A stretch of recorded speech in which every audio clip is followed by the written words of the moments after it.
The most valuable commodity I know of is information. Wouldn't you agree?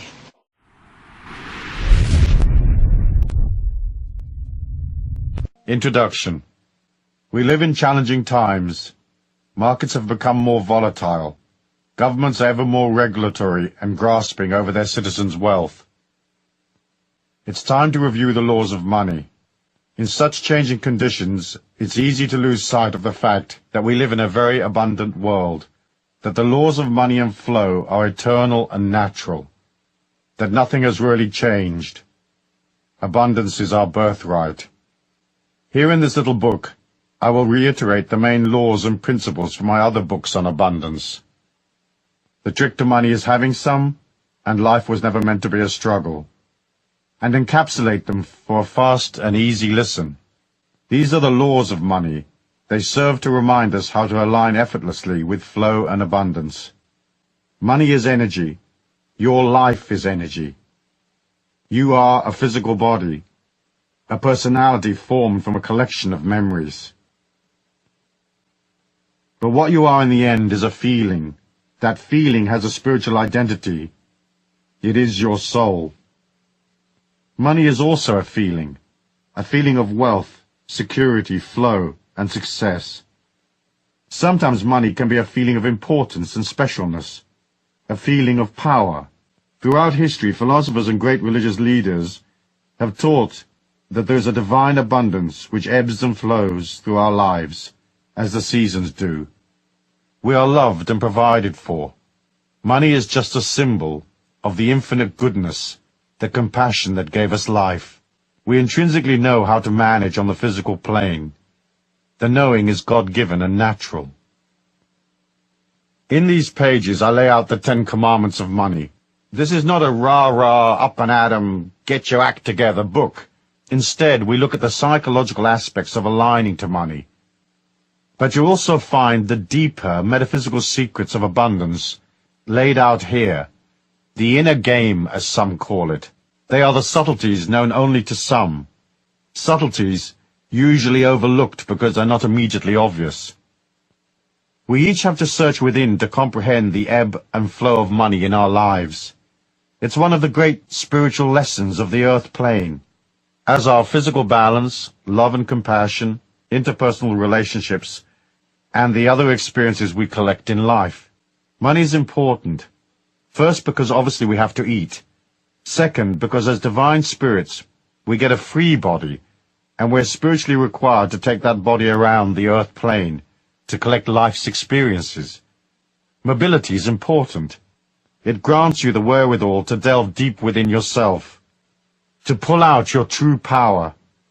From that personal power flows all the money that you'll ever need. At the end of your life, with all its triumphs and all its beauty, you're just a collection of memories you managed to acquire. Those memories make up your spiritual identity, your soul, expressed as a sacred, infinite feeling. And that composite feeling, the story of your life, is the real you. It's eternal, for within it is the divine spark of God. Over the centuries, money has gotten a bad rap. It has been associated with corruption and the misuse of power. The perception grew that somehow the rich deprived the poor, and that if you became wealthy, you disconnected yourself from love, goodness, and the God force. This is not necessarily so. I genuinely believe you can be rich and spiritual, and that with your abundance you can create love and compassion, using your wealth to help others strengthen themselves, so that they might also accumulate money. Each one spreading his or her wealth around, so that everyone can collect the experiences they need to become proficient in life's ways, to become fully transcendent and wise. In John Randolph Price's wonderful little volume, The Abundance Book, he cleverly reminds us that all the philosophies and religious systems of the ancients included the concept of self-sufficiency, that the ideas of harmony, peace, and abundance are common to all cultures. Price quotes 9 excerpts from the Bible. Abundance affirmations such as, "Beloved, I wish above all things that thou mayest prosper, and thou shalt remember the Lord thy God, for it is he that giveth thee the power to get wealth. Most of us don't remember these. We only remember money is the root of all evil. But the actual quotation is, the love of money is the root of all evil. Money of itself is a symbol of appreciation, a gesture of goodwill and compassion. It's only the negative emotions around money that are evil: greed, avarice, an obsession with power, and so on. Money is neutral. It's only a solidified form of energy, light. And light, of course, is also neutral. It can illuminate a church or cast shadows in a torture chamber. In the early Christian era, the church sought to control people. The ideas of self-sufficiency and the oneness of all things was edited out of the scriptures and religious teachings. Self-empowerment and independence were considered threats to religious authority and the feudal control of common people. But times have changed. Price points out in his booklet that the Transcendental Movement has, in the period of just over 100 years or so, reclaimed the concept of abundance, harmony, and the oneness of life. It began with Ralph Waldo Emerson and the early Theosophists, and then on via Mary Baker Eddy, the founder of Christian Science, and those who formed the New Thought movement, each one helping to re-establish the spirituality of self-empowerment. John Randolph Price points out that the idea of spiritual empowerment of the individual was carried from tentative beginnings to a greater and greater acceptance, finally emerging as a great spiritual light. This has been carried through the decades into this century via important teachers like Charles and Myrtle Fillmore, Unity, Nona Brooks, Divine Science, and of course Ernest Holmes, Religious Science. It was these courageous forerunners who allowed the new age of enlightenment to take hold and new thought to pervade our modern societies. The ideas of self-sufficiency, abundance, and enlightenment are no longer threatening to many. People now realize that they are responsible for their own empowerment. They see that taking responsibility is a spiritual act. It allows each one the freedom to become more. For that to happen, people have to be brave, and they have to grasp the idea that they can control their lives. Accepting responsibility is an uncomfortable thing, for within that idea is the birth of the true individual. It's the only solution to our society's problems. Expecting someone else to fix our lives is silly. In the end, we need 6 billion individual fixes. In the past, we were manipulated and shamed into believing that the individual was not important, that all power and control over our lives should be handed over to the authorities, who would act as custodians of the collective good. Watching those characters manage the collective good for their own ends, often to the detriment of ordinary people, caused many to wonder if the philosophy of such disempowerment actually worked. The collective good became known, amusingly, I think, as the public interest, which turned out to be anything that suited the leaders of our spiritual, financial, and political status quo. The endless manipulation and control of our society was sold as an idea that is holy and good. After all, who could argue against the public interest? However, the idea that some brainless drone in a pinstripe suit on a massive power trip can tell you what color to paint your front door hasn't generated much interest from the general public. On the religious, spiritual front, we were sold the idea that we needed the authorities to intercede with God on our behalf. It has taken us over 1,000 years to realize that this idea is rather silly, and that we can have a little chat with God any time we like, without asking permission or hiring a spokesman. What's cool about the modern Christian churches is that they don't say you have to go through them to get to God. Instead, they teach people to empower themselves. Of course, the concept of taking responsibility and empowering yourself and granting yourself the freedom to guide your own spiritual destiny are radical ideas which are still taking shape. Look at our Western democracies. In theory, they are free, but in reality, what freedoms do we have? There are millions of rules that empower the authorities while milking the citizens and controlling every aspect of our lives. I often say you are free as long as you don't want to do anything. The minute you get a creative money-making idea, the political system jumps in with you. In true mafia style, they become your silent partners. You get the work and the risk, and they effortlessly get a large chunk of the reward while placing 100 hurdles in your way. In Europe, where institutional control was invented for the most part, self-empowerment still isn't considered cool. The idea that you might want to make money, become abundant, and direct your life is still regarded as brutal, egotistical, and rather nasty. Anyone headed in such a direction will have to plow through endless negative waves of antagonistic opinion. They will have to be brave and face the manipulators, who heap shame and ridicule on anyone who seeks to break out of the straitjacket of the old mindset. Still, we haven't lost heart. Our time has come, and the rules of money are simple. It's not too hard to quietly thread your way through the morass of nonsense, to still make it and become free. Millions of energetic people have done it, in spite of the system. The new idea is here. Control is very old-fashioned, and our societies will gradually change as people come to see that the old system just doesn't work. I think the pioneer spirit of the Americans has allowed them to embrace the idea of individuality more readily. People there are more free. They're not so tied to the memory of ancient feudal systems. As a result, the new thought has gained ground in America, and individuals can strive for abundance, liberty, and mobility without feeling bad about it. People want to be free. They want to experience life to the full, without having to subjugate themselves to restrictive institutional controls. It stands to reason. Yet even in America, a push-pull process has been going on for 50 years between the old-style forces of control and the new ideas that seek to liberate.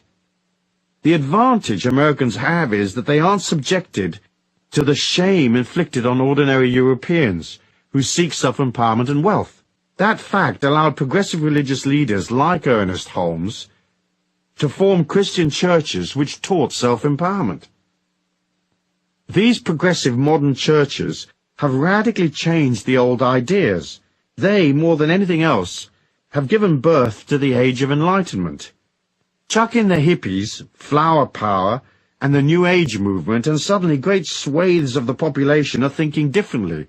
Each one is pushing up against the thought police, those who seek to disempower and impoverish us while controlling, marginalizing, and ridiculing alternative ideas. John Randolph Price says, "It is now estimated that at least 25% of America is involved in some measure with what is considered esoteric philosophy or New Thought religion. And right in the mainstream of this consciousness is the truth that God is boundless wealth, and as expressions of the infinite, we have an abundant inheritance."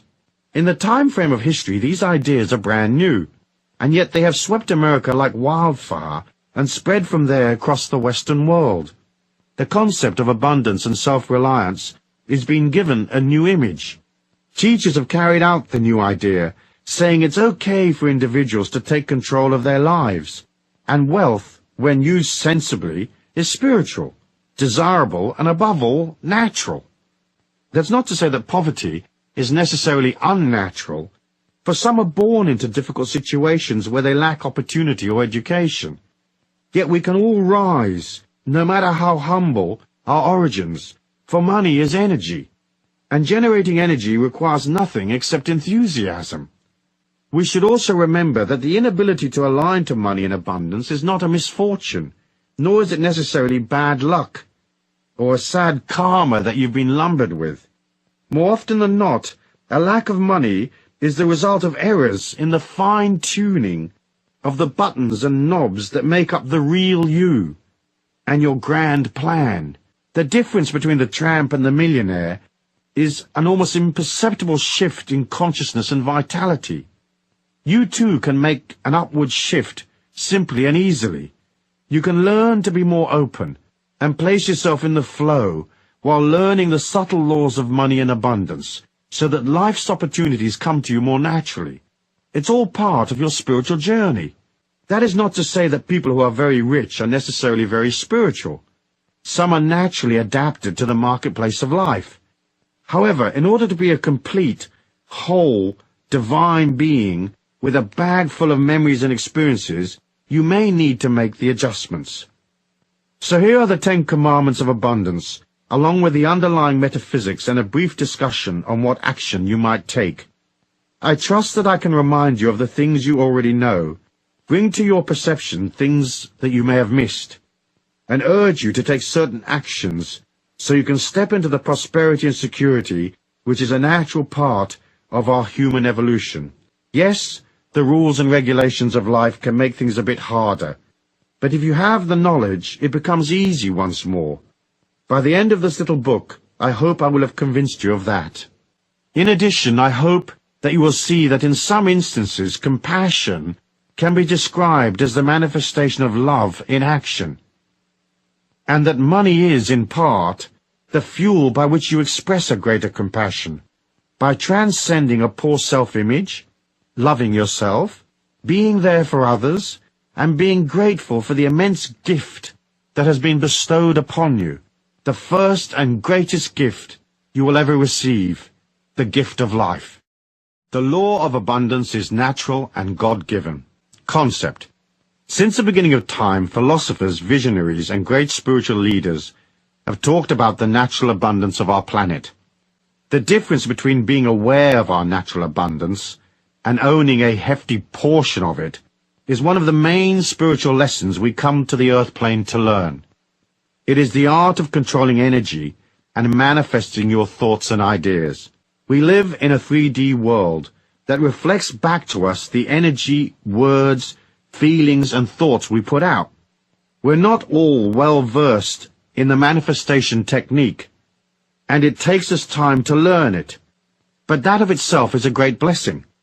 Imagine a world where everything you thought, felt, or said suddenly appeared in front of you.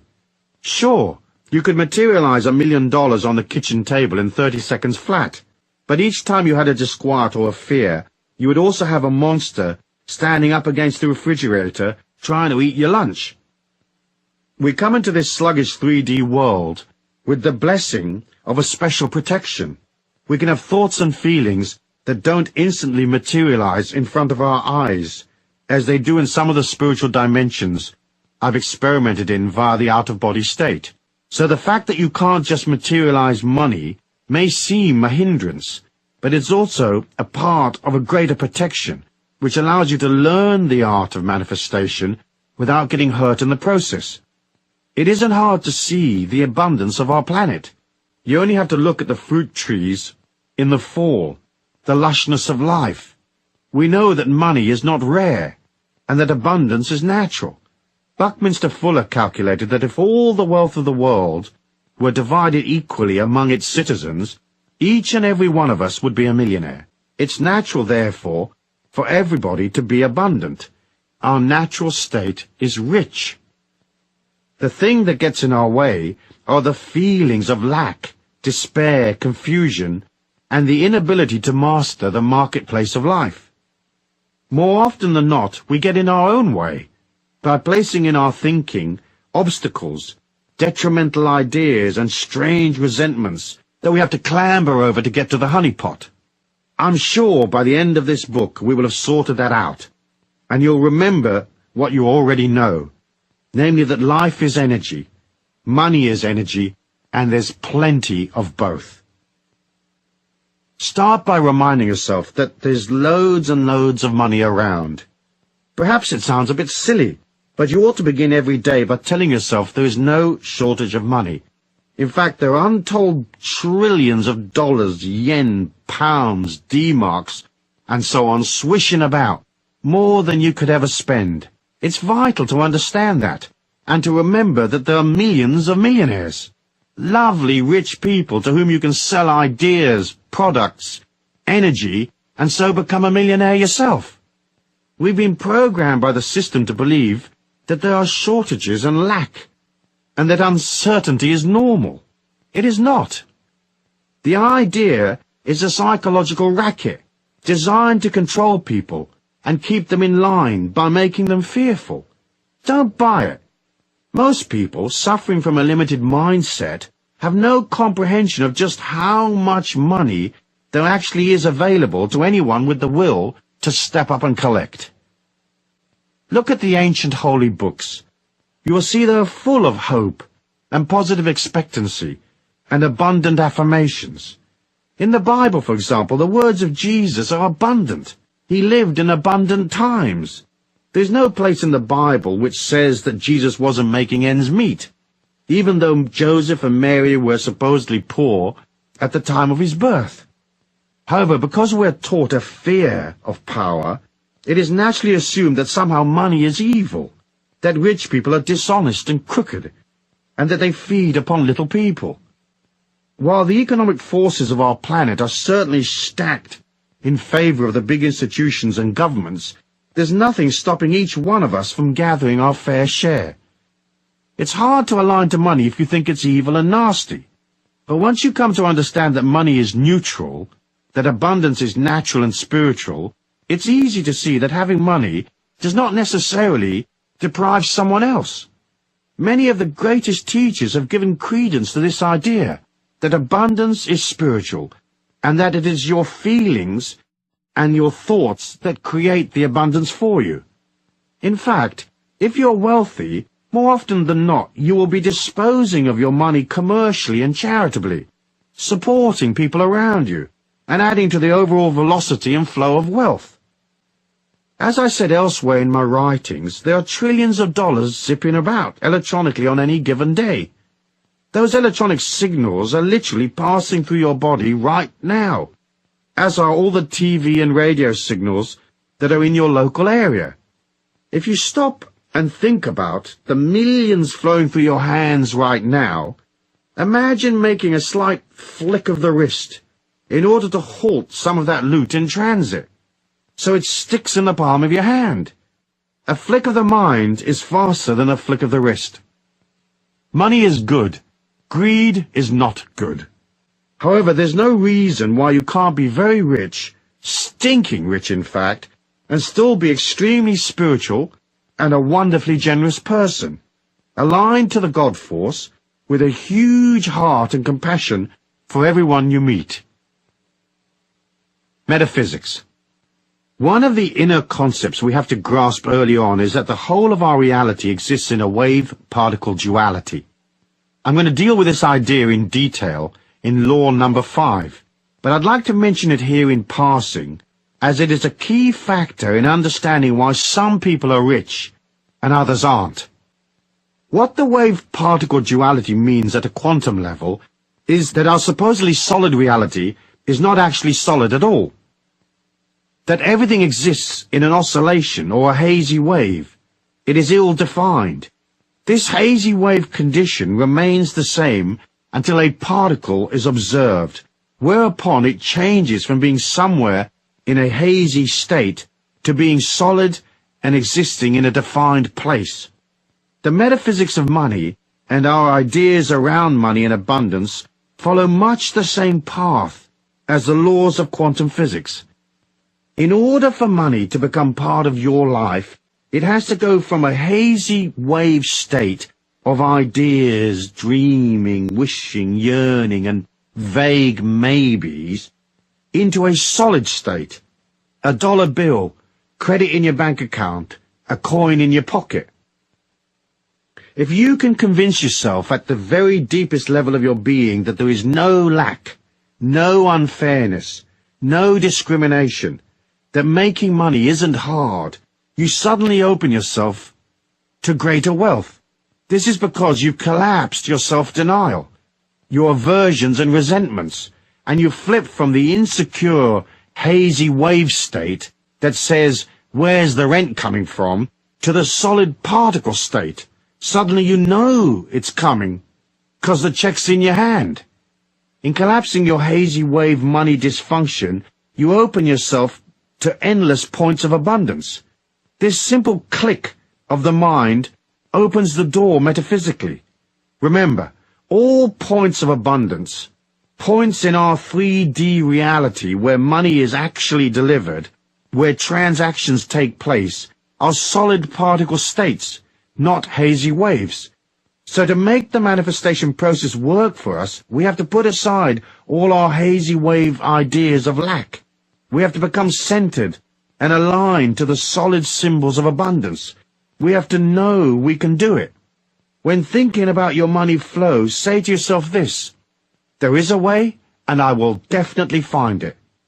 This affirmation works well for most all of life's little problems. Action.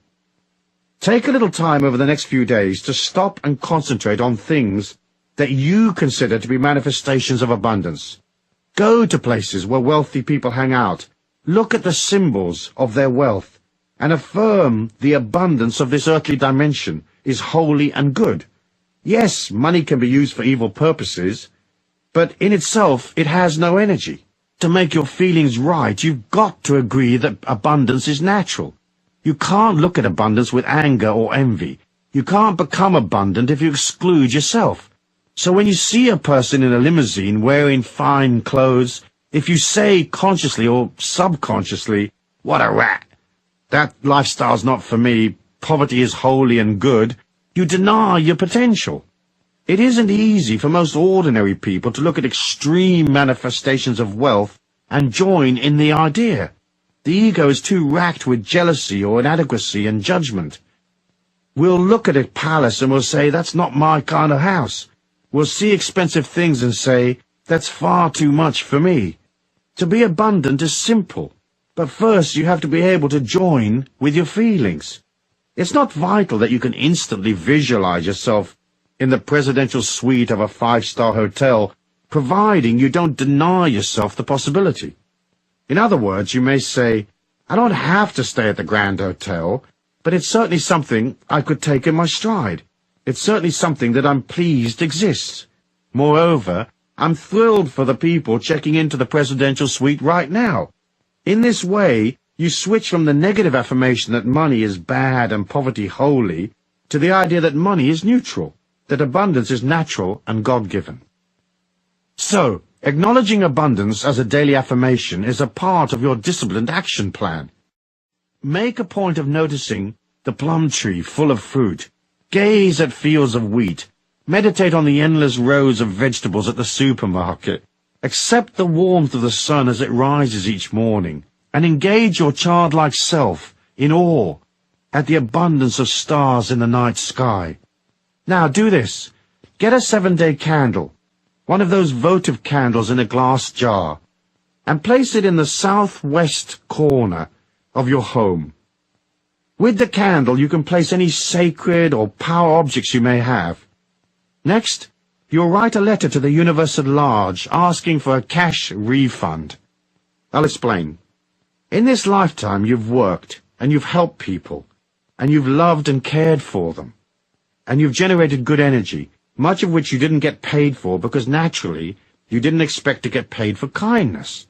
But you're entitled to a cash return for all that love and energy you put out. But only if you ask for it. So ask. Tell the universe, "Hey, I've done this and that, and I've worked diligently on myself, and I've helped others. And as money is only energy, and I've put out loads and loads of energy, I want a return of that energy, a refund, and I want it in cash and right away, or anyway, as soon as possible."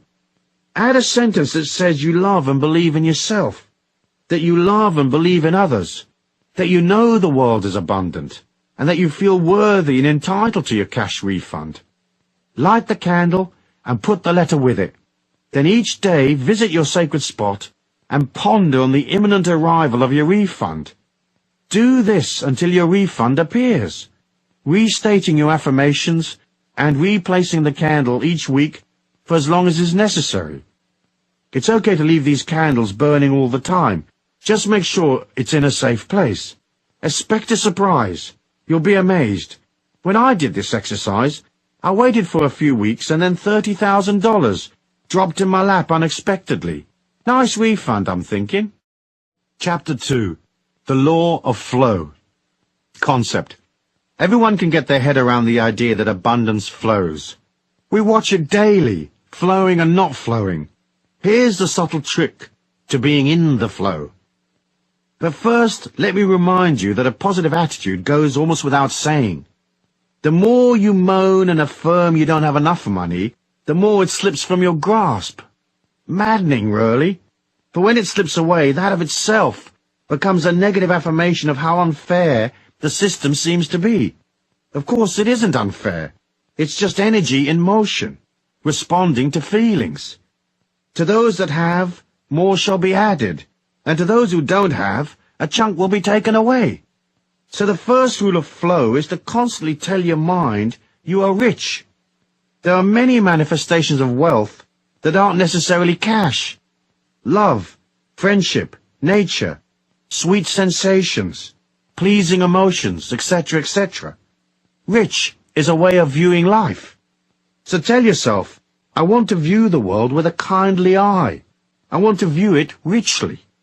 Remember, your unconscious mind, the powerhouse of your soul, doesn't know if you're rich or not. If you tell it you're rich, it will accept that as gospel. You have to believe in luck and flow and goodness, even when cash-wise, things might be bloody awful. Perhaps it goes against the grain, but if you see your affirmations as just that, affirmations, you can affirm your abundance and good fortune even when things look a bit dodgy. The poorest person has things to be thankful for, so affirming your abundance is an act of gratitude and humility, as well as a way of keeping yourself in the flow. People get into trouble understanding flow because they can't tell the difference between effort and struggle. So they'll get an idea, and everything tells them it's not working, and yet they plug away, doggedly going through the agony of it all, because someplace back there somewhere, someone told them that whacking their head against the wall was an honorable way of conducting themselves. Not quite so. Struggle causes a lot of pain, because it involves a lot of negative emotion. Struggle is also very hard work. All ideas that are holy and good and honest, ideas that serve humanity and yourself, will have a positive energy of their own. When you head out to materialize a money-making plan, it will gather momentum. It's as if the universe at large leads you step by step, showing you the way. That's flow. You meet the right people. You sit in the right seat on the plane, and next to you is the very person you need to connect with. It's a wonderful thing watching flow in motion. We all know what it looks like. When it's working, the trick is to be able to pull back when things aren't flowing. As I said in my little book, Life Was Never Meant to Be a Struggle, struggle is effort laced with emotion. As humans, we are required to exert effort to get things done. So if you're cycling up a hill delivering loaves of bread, you'll expend calories pedaling. Effort is natural. When one's energy expenditure gets wrapped in loads of negative emotion, that's when you flip to the unnatural, from effort to struggle. At that point, you should pull back and ask yourself loads of simple questions. Questions that highlight silliness. Of course you need perseverance when times are tough, but perseverance mustn't trip you into negative emotion. That will destroy your dream real quick. So if things aren't flowing, watch the signs very carefully. What little adjustments can you make to get things moving? Is your plan realistic? Do you have the wherewithal to pull it off? Are you missing some component? If you're missing a piece of the jigsaw, what does that piece look like? Is the piece inside you, or where will you get the bit you need? It's okay to go up the path a little way, only to discover it's not right for you. As long as you realize when things aren't working, and pull back. The trick is to evaluate and ask yourself, is this a stupid idea or not? Am I going about it arse backwards or what? Do I need this suffering, or is my suffering voluntary? Remember, it's not a defeat to pull back when things aren't right. You can always wait for things to change. The fool plugs away regardless of the signs. If you are aware, you'll pull back, or perhaps continue slowly forward, watching carefully, making adjustments as you go. Remember, don't be impatient. Things always take longer to materialize than you think they will. That's because our minds can move faster than the 3D reality in which we all exist. Also, it's okay to make mistakes. It's okay to fail sometimes. See these as mini seminars you attend to teach you the tricks of life.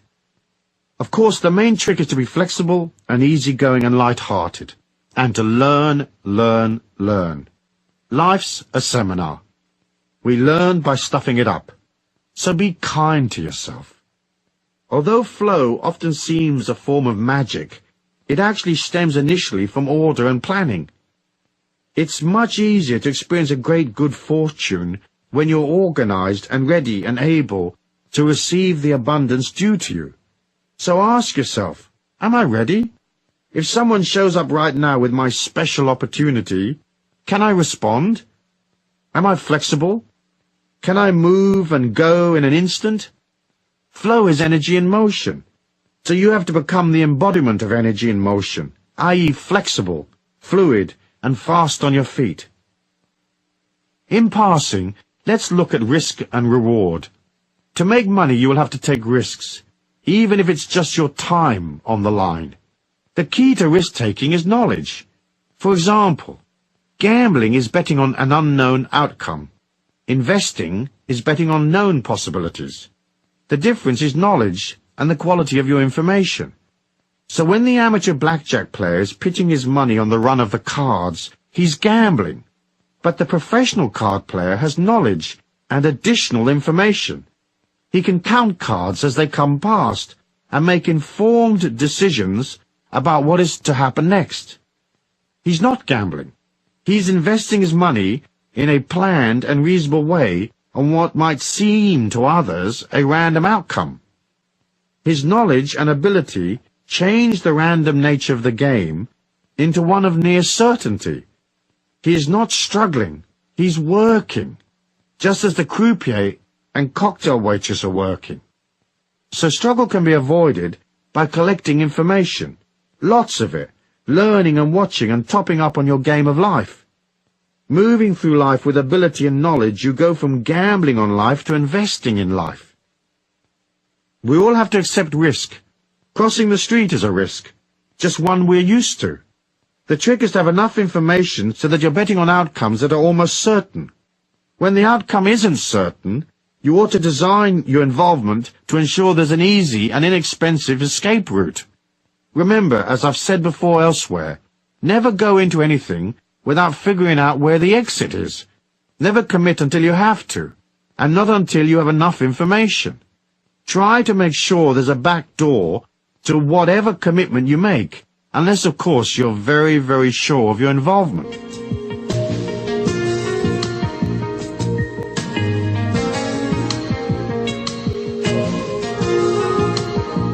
Metaphysics.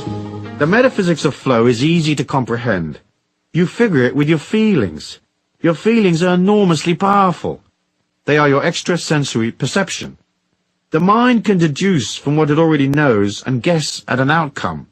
And millions are lost every day using this intellectual guessing method. But your feelings are more accurate, for everything is energy. So any deal or investment or any involvement with others has an energy of its own. That is its thumbprint, if you like. Use your feelings to stay in the flow and keep away from trouble. Remember, if an idea feels wrong, it is wrong. That's not to say that you should trash a deal whenever you have a moment of disquiet. It's just to say, if suddenly there's an energy shift, you're in tune with your feelings. That shift will alert your feelings. When something feels odd, stop and notice and take stock. Your feelings guide you away from trouble. Half the trick to making money and being in flow is staying away from deals that don't work. It's the deals you walk away from that make you rich, as much as the successful deals. So put your feelings into everything. Meditate and become a satellite for your subtle feelings. The way to build up your sensitivity is to ask. Constantly refer back to your feelings to confirm your direction. If you're in a meeting, Mentally reach out to the other people there, and imagine your arm extending to touch them in the heart. Then mentally pull your arm back quickly, while centering your mind, blanking it, and ask, how does this person feel?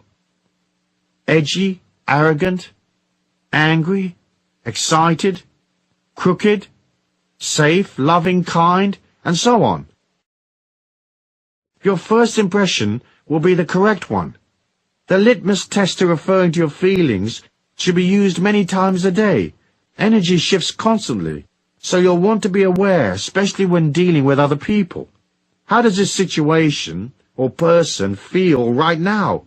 How is it different from the way it felt last time I checked in? Is this deal I'm considering for real? Or has something changed? What's the upside? What's the downside? Is the downside far greater than the upside? Is the risk worth taking? Then ask yourself how you feel. Are you happy, comfortable, flowing along, or is there something bothering you? Staying in the flow is only really a matter of staying close to your feelings. Struggle comes from a lack of awareness of self and from poor quality information. It is also compounded by the inability to turn back when the energy on a particular path peters out. Stay in the pocket. Be aware, shift and change. And never get into anything you can't walk away from. Keep these rules, and you will always be in the flow. Action. The action of flow is one of being alive and aware, ready to step forward fearlessly. You have to move towards your target, so do something each and every day that improves your situation and takes you closer to your dream. Sometimes that action may just be a simple thing that grants you more stability or more order, like perhaps you take a day out to tidy up your paperwork. Order of itself is a positive thing, is it not? Rarely do opportunities find you. Usually you have to be moving towards them. So heighten your ability to stay in the flow by heading out, talking to people, making contacts, stepping out from where it's safe and cozy, pushing against your comfort zones, reaching out. That's how the faucet of flow is turned on, by generating energy each day so that the universe at large can engage its magnificent laws and deliver to you even more energy. Try this. As well as moving towards your goals physically, through action, say, simultaneously clear a path on an inner level by blowing love and light out ahead of you. For example, if there's a person in your way, your boss say, start every morning by sitting quietly and seeing her or him in your mind's eye. Bring them up close to you so you're almost eyeball to eyeball. Then breathe a long breath in and expel that breath out into their heart. No matter how antagonistic you may feel, send them light and love. Do that ceremoniously 11 times. They will change. You'll see. If you need them out of your way, don't wish them harm or evil. Just do this. After you finish the 11 breaths, visualize them very small, in the palm of your hand. Look down on them from above. Look at them standing there in your hand, an inch high, say. Then hold your hand up to your mouth and expel a short, sharp breath at them. Literally, blow them away, saying, I release you with love and light. Go in peace to your highest good. But go! Using this method, I got rid of a bothersome IRS tax agent who'd been harassing me for 18 months. A few days of this metaphysical hurricane, and he quit the service. The next bloke assigned to my case was so overworked and confused and stressed out that he closed my file with no more objections. If, say, you're off to an important meeting today, breathe in the location if you know it. See it in your mind's eye if you've been there before, or visualize the people. Or at worst, just imagine the meeting. Breathe in 11 times and see love and light to that location. Remember to tell your mind approximately what time the meeting will be. So say, I'm projecting this love and light to such and such a location for use between the hours of noon and 2 o'clock or whatever. Use your inner power equally with your outer strength. That inner power places good energy ahead of you. It gets rid of dodgy people and helps close the gap between you and money. That brings us to the next law of money, which is the law of distance. Chapter 3. The law of money and distance. Concept. In order to be abundant, we have to be close to money. Often our relationship to money follows a push-pull, love-hate pattern similar to our other relationships. Sometimes a marriage or an interpersonal relationship may seem close on the surface, but in reality may be quite distant on an emotional level. It may be that one of the partners is pushing the other away, or because they're both pushing each other away, or because they are silently angry with each other. You have to look at the distance between you and money. Are you close to it and pulling it to you, or are you distant from it and pushing it away? Naturally, the closer you are to money, the more likely you are to receive plenty of it. The law of distance breaks out into 3 distinct categories: emotional, intellectual, and physical distance. Let's talk about emotional distance first. If you have subconsciously established an emotional distance from money over the years, and if that distance is embedded deep in your mind, an anti-money veneer develops around you like a rhino's skin.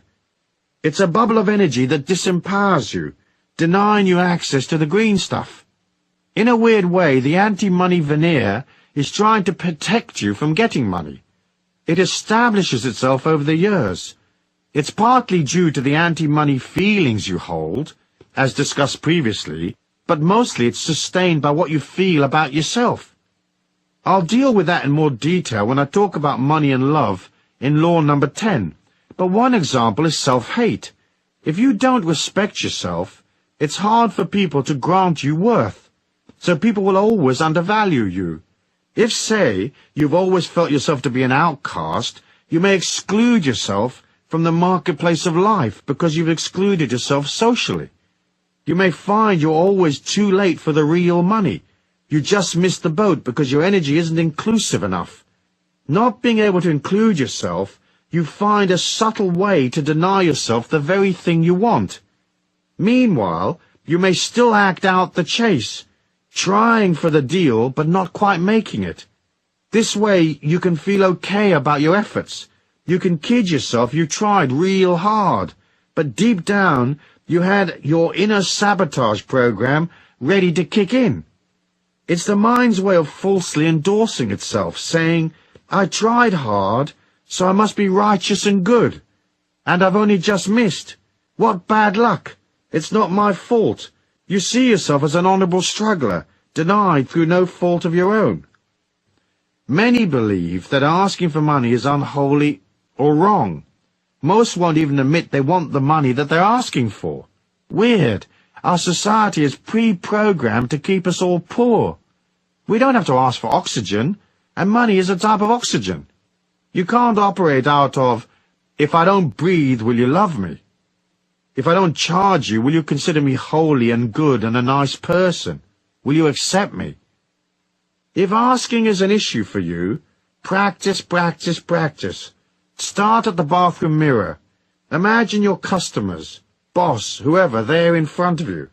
Imagine them asking you, how much do I owe you? And see yourself smiling as you pause to mentally double your prices. And listen while you say unashamedly, $30,000, thank you. See your hand out, waiting to receive your self-worth in the solid particle form. Once you realize that the emotional distance between you and money might have occurred because you acted against yourself in the past, disempowering your chances, establishing a distance between you and money, you can fairly easily click your mind and start including yourself. A good thing to do as part of your abundance affirmation is to include yourself in socially. Go to the street party, show up at the dance, attend church, seek people out, and make it a discipline to include yourself. Remember, the more people you know, the easier it is to make money. People are the custodians of the planet's wealth. Knowing people is almost as good as cash in the bank. If you've created an emotional distance between you and money in the past, take a moment to ponder on what those emotions might be. Write them down and really look at them. See where they came from. Then realize that all you have to do is change your mind and act out that change by sidling up to where the moolah is. At the same time, you have to work on how the bubble of anti-money protection built up around you. Some of it is shame, as I said, but most of it is suppressed anger. Once you identify what feelings you've suppressed, you can start owning them. Once you realize you're angry, you can release it. Whack the cushions with a bat. Rant and scream and shout. Release the anger, saying, I'm angry because I'm not getting paid as much as I'm really worth. Let it go. You can change the situation later and put up your prices, but first you must release the emotion. You can't get a pay rise when you're angry. People will react to the negative energy and will resist you. They'll perceive consciously or subliminally that you don't love yourself. So why should they acknowledge you? They may even try to cut your money because they see you are devaluing yourself. Write down on a scrap of paper what it is that irritates you or frustrates you, the things that make you angry about money and the way it flows into your life. If you perceive that a certain person is blocking your access to money, include them on your list. Try to be honest with yourself. Telling yourself little fibs and being covert with yourself is partly how you establish the distance in the first place. Truth may be uncomfortable in the short term, but it's preferable to the long-term frustration, anger, and struggle that comes from a lack of awareness, especially if you have to sustain a lot of half-truths or lies. Say, for example, you tell yourself you're working hard, but you know that you're mostly doing busy work and avoiding the difficult stuff, and that you're loading up in actions that look good but get you nothing. If this is so, you might get very pissed off by your lack of results, without being aware that you're acting as a terrorist against yourself, sabotaging your bottom line. Once you're honest, you can make adjustments. If, say, you've kidded yourself you're brilliant at what you do, when in fact your performance is sloppy and inferior, it limits your ability to get to the truth and really improve. Usually you'll claim that your lack is because of some outside force, luck or whatever. Most people you meet are fairly useless at what they do. You know that because you see it every day. Now this sloppiness of attitude, this laziness and lack of effort does not necessarily apply to you, but we can all evaluate and improve, can we not? On the other hand, you might have created an emotional distance between you and money because you've capped what you will give. So you might eke out your energy, limiting what you will provide or do for others, while expecting the universe at large to dollop great quantities of goodness upon you effortlessly. You have to be ready to serve and to give. You don't have to give money away necessarily, especially if you don't have much, but you do have to give of your heart. You have to be emotionally generous and willing and open, and not tight-assed and closed. If you expect the universe at large to increase your income 10 times, it's hard for that to happen if your heart is closed and you are no bigger as a person than you were before. It's simple to comprehend. Big heart, big money. Little heart, little money. And lots of rip-offs and missed opportunities. Deals that go sour, ad infinitum. Easy peasy lemon squeezy. Anyone can work that out. So closing the emotional distance means opening your heart, going past your resistance, stepping up to bat, and including yourself in the process of life. You have to be present and aware. You have to join, not avoid the issue. So be open, be ready, willing, limitless, agree to serve. Subjugate your ego for the needs of others, but don't lose your sense of self. Be available, open and ready, but don't give yourself away either. You can hold on to a strong sense of self-worth and still serve others. It's a part of our great lesson in life. It's the act of going from a limited perspective to an infinite one that says money is everywhere. And the more open I am, the greater the potential for me to pull opportunities from everywhere. Many people resent money because they feel life hasn't been fair to them, that they've worked hard and haven't received as much as they should have, or that they are paid less than other people with inferior qualities to them. However, harboring these negative emotions only widens the gap between yourself and money. The other concept that fuels this emotional distance is the idea that someone ought to provide for you, that somehow the world owes you a living. The world does not owe you a living. You have to nurture and provide for yourself. This is the secret to closing the gap between you and money.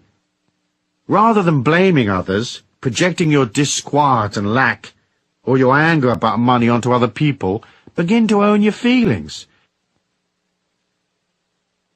The intellectual distance between us and money usually results from a lack of understanding or knowledge. Sometimes we just don't know enough about what we're trying to achieve, or we're not well versed in the conditions of the marketplace, the ebb and flow of transactions. It boggles my mind the way many go into deals without knowing the people concerned, having little information to guide them, or they accept on face value the information presented without checking to see if it's accurate or not. That's not very clever. Another important thing is that many people never bother to learn their job or trade. Knowledge is power. The more knowledge, expertise, and connections you have, the easier it is for you to make a profit at the game of your choice. So if you're a commodity trader, for example, and you specialize in pork bellies, you're in a worldwide casino that's betting on the ups and downs of pork belly prices. You should be up to date on what's happening at the piggery. You should be well connected with institutions in the trade and in the flow of information. And you should know how to get hold of information independently and quickly. It's difficult to compete against a casino that is better informed and better financed than you are. To survive in the commodities market, you need as much expertise as possible and a good dollop of luck. Most people lose. You're up against the pros. And although you might have a hunch and hit a winner from time to time, in the end the odds are stacked against you, unless you know things that others don't know. They say the way to get a small fortune in commodities is to start with a very large fortune. In other words, the market is designed to part you from your money. Ask yourself, do I have enough information about the marketplace and/or the particular area of creativity I want to be involved in? Am I a long way from the flow of information, an amateur in a professional's world? Or am I ready and up to bat? Maybe all you need to experience real abundance is to improve your knowledge and close the intellectual distance. In passing, let me mention another thing that can cause intellectual distance between you and money. There are a lot of money snobs out there, people who believe money is beneath them, that it's not stylish or proper to go for the cash. They are elitists at heart, so they seek to elevate themselves above the concerns of common people by feigning a disregard for the things that concern ordinary folk, like earning a living and turning a buck. Sometimes this elitism is a social class thing. Sometimes it's a form of spiritual elitism, where a person feels themselves far too holy-moly to be dealing with the trappings of the real world. Don't be a money snob, unless of course you've inherited millions. Then you can do what you like. The rest of us have to deal with life day to day, and money is a part of taking responsibility and accepting the system. You might as well enroll for the seminar and get it right, quick. That's the most pleasing way. It takes you to harmony and well-being and a stress-free existence via the shortest route. The matter of physical distance is simple to comprehend. Certain industries are located in certain places in the world. If you're a long way from where the action is, you may want to consider closing the gap. For example, if you want to make it big in movies, you more or less have got to be in New York or LA. It's pointless being in Arkansas if you want to be in films. Closing the physical distance is a matter of showing up in the marketplace, becoming a face that people know, demonstrating your expertise, and getting into the loop where the movers and shakers are. People who could bestow great opportunities upon you, perhaps hire you or give you a contract, aren't scouring the distant hills for talent. They're in the flow. The people they know and socialize with are also in the business, and they're communicating with those who made the effort to show up and declare themselves in the loop. So to make it, you have to go beyond your resistance, your shyness or inhibition, and head into the marketplace. It doesn't matter if you're not ready. If, say, you're a composer of pop music and you haven't got all your songs and demos together, you've still got to declare yourself in. It's a physical, emotional, intellectual declaration. You have to know what you're doing and be aware of which record companies are buying what acts, who's up and who's down, what's happening and what isn't. It's also a physical declaration of saying, I'm going to go past my shyness. I'm going to make the connections and enter the loop. Because knowing people is a very big part of closing in on my dream. I'm going to appear and play my songs in clubs. I'm going to put out demos. I'm going to become a commodity. Sooner or later I'll be noticed and a great prize will descend upon me. Metaphysics. The metaphysics of distance are connected to the subtle bioelectric energy field, the etheric, that surrounds you. It is a map of your feelings. When you are a long way from money, emotionally, intellectually, or physically, your subtle energy will lean forward towards the few money sources that you do have. It will lean against people, begging for opportunities, begging for life to cut you some slack, or begging for a miracle to cover your phone bill. Your subtle energy becomes sloppy because you're leaning away from your power, towards what you perceive as the lifeboat. When you're solid, when you're taking action, working on yourself, your etheric is strong and powerful. It's not leaning up against life, trying to pillage it. It is standing straight, saying, I'm working on myself, collecting knowledge, processing my feelings, improving my performance. I've brought myself to the marketplace, and I am at peace with myself. I know money flows. I know fantastic opportunities are available to me. I don't have to lean against people. I can wait, watch, and pick my moment. I'm not whining and begging, globbing onto people like some sort of sticky goop, hoping they will elevate me or cut me a special deal. In the metaphysics of distance, you don't lean up against what you want, because in doing so you push it away. Stand straight, nurture yourself, crown yourself king or queen, and work on things that are practical, things that endorse and help you. Action. It's a simple thing to sit in meditation and differentiate between your intellectual attitude to money and your deep inner feelings. Most people would like to have some more of it, but you have to ask yourself if there's a contradiction between what you say you want, hey, I want more abundance in my life, and what you actually feel. Closing the emotional distance is a matter of deciding or looking at what your deep inner core beliefs are about money. How will you emotionally get off the island of lack and row yourself over to the mainland where the market is bustling with activity and cash is flowing? In a moment of quiet, write down a list of those feelings and attitudes you have about abundance. Be aware of any non-actions that have distanced you from money. Try to discover your core beliefs. Who are you? What would make you happy? What's real and possible and fun? And what's just the ego's disquiet? Delve deep within and ponder. Pondering is good medicine. Discovering what you really want saves you endless confusion and wasted energy. Use your feelings to differentiate between vague yearnings of the ego and your deep innermost desires and needs. In this way, you will eliminate blocks and highlight any contradictions that may exist. For example, many would like to be millionaires, but subconsciously they know that making millions often takes lots of effort, and with that comes a lot of stress. So intellectually, they would like millions, but their inner truth is different. In effect, their subconscious protects them from something that sounds good to the ego, but would actually be a living nightmare. Looking at the distance between you and money teaches you things. Perhaps all you really need is a bit more money and a bit more security. Now, it may seem an odd thing to say, but you can't get security by earning money. Earning money involves activity, and all activity burns energy. So eventually that energy burnout makes you insecure. Low energy equals fear. High energy equals security. The only way you can increase security is to nurture yourself. All insecurity comes from the fear of collapse. the collapse of a situation, of your life, a business, whatever. So if you need more security, work on your body, be kind to yourself, sleep more, rest, hang out in nature, do nice things for yourself. No amount of money in the world can make you secure.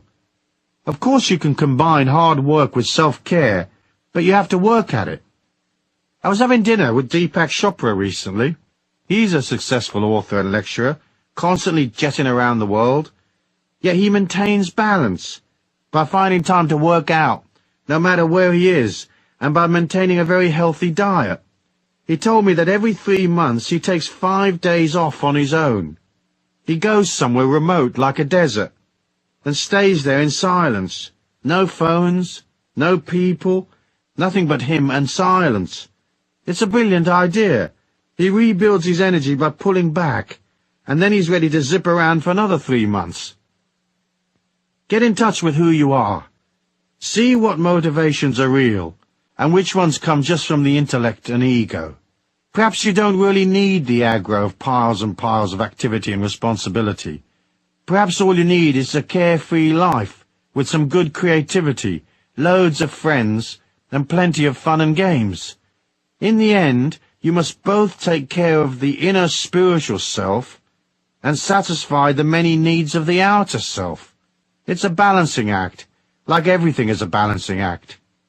If you look within and discover that making piles of money is your thing, but worry about the contradiction that may exist within you, don't despair. It's easy to change the subconscious.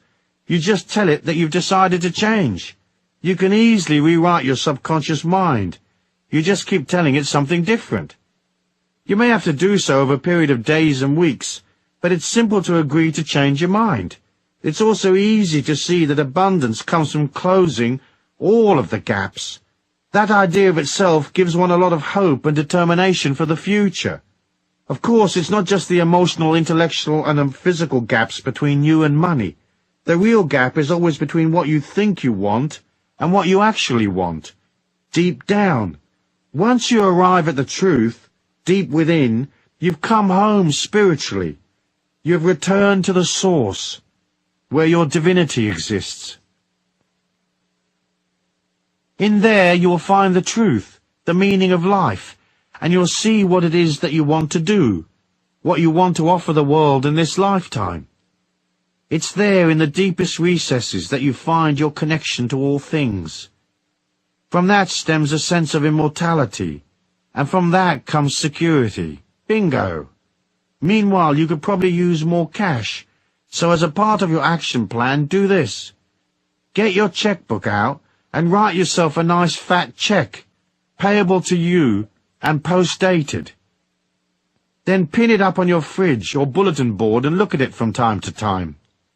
A friend of mine who opened a shop wrote herself a check for 10 million Australian dollars and post-dated it 5 years.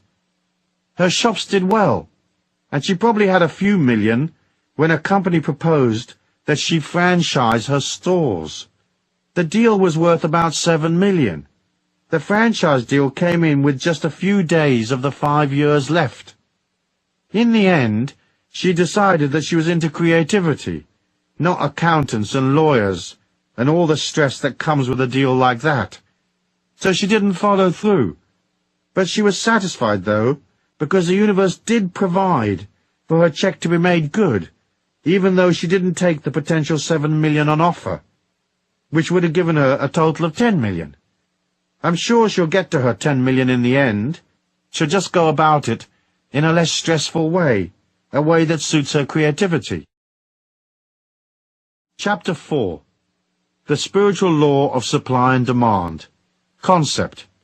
Money is important because it is a symbol of your mastery and comprehension of life's great journey. You don't have to become rich, but you do have to have your money trips under control. Commercially, the law of supply and demand states that if there is more demand than supply, prices go up, and if there is an oversupply and less demand, prices go down. But there are other aspects to supply and demand which are less traditional. To make money, you have to deliver your energy in some form to satisfy a demand that is out there. And if what you're selling is energy, charisma, and enthusiasm, there is no competition, because most others are selling things that are lifeless, loveless, and dull. So your stuff, your service, your creativity, whatever, will always be different, unique, and desirable, because you will imbue it with energy, the God force, love, and caring. It will excite people and bring them to life. It will carry within it the energy of the part of you that joined, the aspect of you that celebrates life, laughs and is carefree, the part of you that honors humanity. It may just be a garden chair that you're selling, but your garden chair will radiate with light and love. It will be so lovely you could place it at the head of the round table, and no one would think it odd, as your chair is a beacon of light. Energy is easy to sell. Everyone is into it. It helps them feel special, looked after, and secure. Once you imbue your life, your products and so on, with energy, you will see that the law of supply and demand no longer applies. It only relates to the tick-tock world we see around us. It does not apply once you understand the trick of projecting energy into your money-making activities. To properly comprehend this idea, you first have to make a subtle ego shift in your mind. You have to switch from focusing on yourself, what do I need, who will supply my demands, what will I eat, who will give me the things I want, and you have to concentrate instead on the needs of others. This doesn't mean that you have to become a charity worker or disempower yourself financially. It's more a way of saying your needs will be met once you find a way of projecting energy and fulfilling somebody else's need. That is self-empowerment. Hoping someone will fix it for you is disempowerment, because a satisfactory outcome always lies beyond your control, subject to the whims of others. So switch your focus to, how will I fulfill somebody else's needs today, and get paid in the process? There is no way of making money on this planet other than by fulfilling people's needs. It's just an ego shift. First you concentrate on serving others, and in that way you serve yourself. There are more than 5 billion people on this planet, and every day of the week each one needs, say, 100 different things. There are trillions of demands that need satisfying. So rather than look at supply and demand from a position of insecurity and lack, you can see it from the other side of the coin. There is a perpetual oversupply of demand. If you can't give people one thing imbued with an energy that shines like crazy, you sure as hell can find something else they'll want. When you're selling energy, you're selling light, so your possibilities are infinite. What will you supply? The things that humans buy come in 3 categories. They buy services, knowledge, or products. Nothing else. You can raise your energy, you can change your consciousness, you can align to the divine abundance in all life, but when people are attracted to what you are, you have to have a knowledge, a service, or a product to sell them. Simple, really.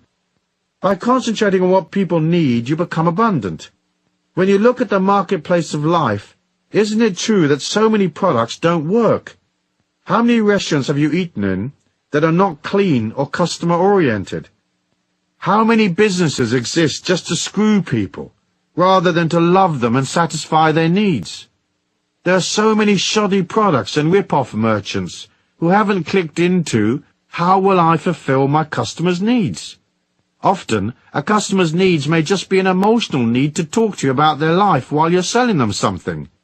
However, in order to get this supply and demand thing down right, you have to think in terms of energy, and you have to be clear what you will sell people.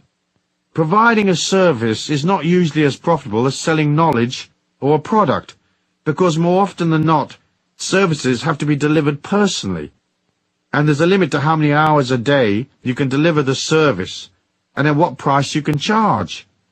Knowledge, on the other hand, is valuable and easily packaged. We live in an information age. There are hundreds of ways of packaging knowledge. What you deliver in the form of knowledge does not have to be way out.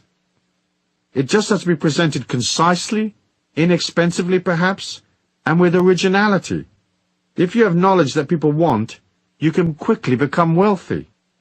If selling products is what appeals to you, think of products that you believe in. Products which are worth the money. Ask yourself, can I put my heart and soul into the product? Can I be enthusiastic and really love this gizmo, really serve my customers? So to sell things successfully, you have to subjugate your ego long enough to take people's money. This might sound a bit brutal, but in fact it is a religious, spiritual idea. You subjugate your needs, your life, your aches and pains, your experiences, and listen to others. Watch their eyes. Notice their body movements. Relate to them. Ask them questions. Work out, what does this person want? Then fulfill that want. Think about how you can improve what you do. Even if right now you work for somebody else, start by putting more energy in. If the place you work in is dull and lifeless, put energy in anyway. For by doing that, you will catapult yourself out of there to something better. If you're self-employed, think how you can make 20 improvements to your knowledge, service, or product. In the end, you're selling yourself. So you'll want that looking good. You need to offer love, kindness, and charisma. You'll want to be big-hearted, and right there, bushy-tailed and up to bat.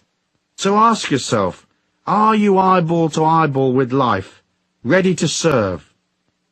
Or does some aspect of your personal agenda get in the way? If it does, put it to one side, quick. Put it aside long enough to cash the check anyway. You can always visit your therapist after work.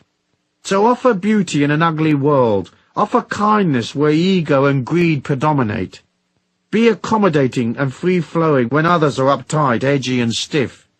It's so easy to understand.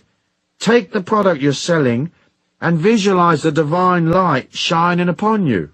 Breathe that light into your being and breathe it out. Place the light into the thing you're selling. If you are a massage therapist, project light into your table and your little bottles of oil. Most of all, project light into your hands before each session, and of course during each session. If you're selling things on shelves, touch them regularly. Move them about. Make them come alive. Give them energy. The little tins will be refreshed, even if they've been on the shelf for weeks and weeks. The more you touch and love the product, the more energy it has. The more likely it will belong to someone else in 10 minutes' time. If you sell information, make it original, clear and concise, and idiot-proof, so anyone can understand it. How often have you read instructions on how to access some information, say on the internet, and you wonder if it's written in Hindustani or ancient Sanskrit, or what language is it written in? Why is that? Because the person who wrote it was thinking of himself, not you. Just say it's a man this time. He lives in his own world in a basement with an IQ of 180. He hasn't seen daylight for many years, and the only human he ever talks to is a pizza delivery man. He couldn't give a stuff if you know your www.coms or not. You have to think of others. There are loads of people out there who aren't very clever, but they have money. Will they understand what you are offering? Then again, there are others who are fairly bright, but they can't unscrew a little nut, as their expertise lies elsewhere. When I see the words easy assembly on a product, I immediately flee to the safety of the parking lot. I know if they say it's easy, I'm going to have to hire a rocket scientist to figure it out. So what will you sell, and how will you make it irresistibly beautiful? In forcing yourself to supply a beautiful service, knowledge, or product by imbuing it with gentleness, love, and light, you are disciplining yourself to go from ego to spirit, from greed to abundance, from negative emotions to love.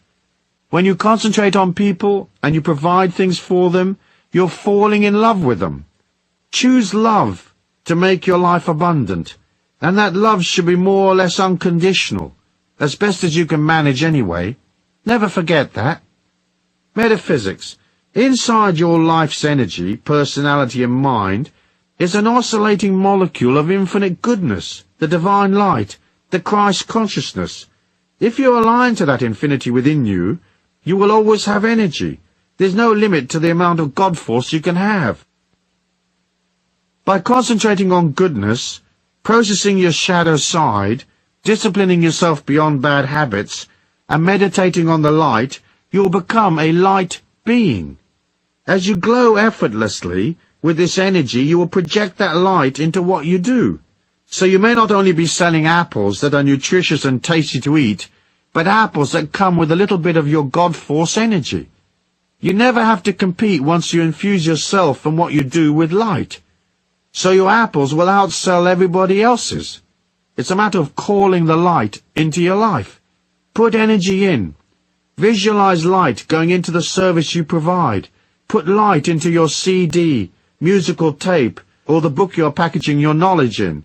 Feel the manuscript bathed in light, or feel your product to be a part of the God force, albeit a tiny manifestation of such goodness. Remember, you are a teacher. You are helping people, making them feel safer, taking them from fear to love, from ignorance to knowledge. You are hauling them with a bag of apples from restriction to freedom.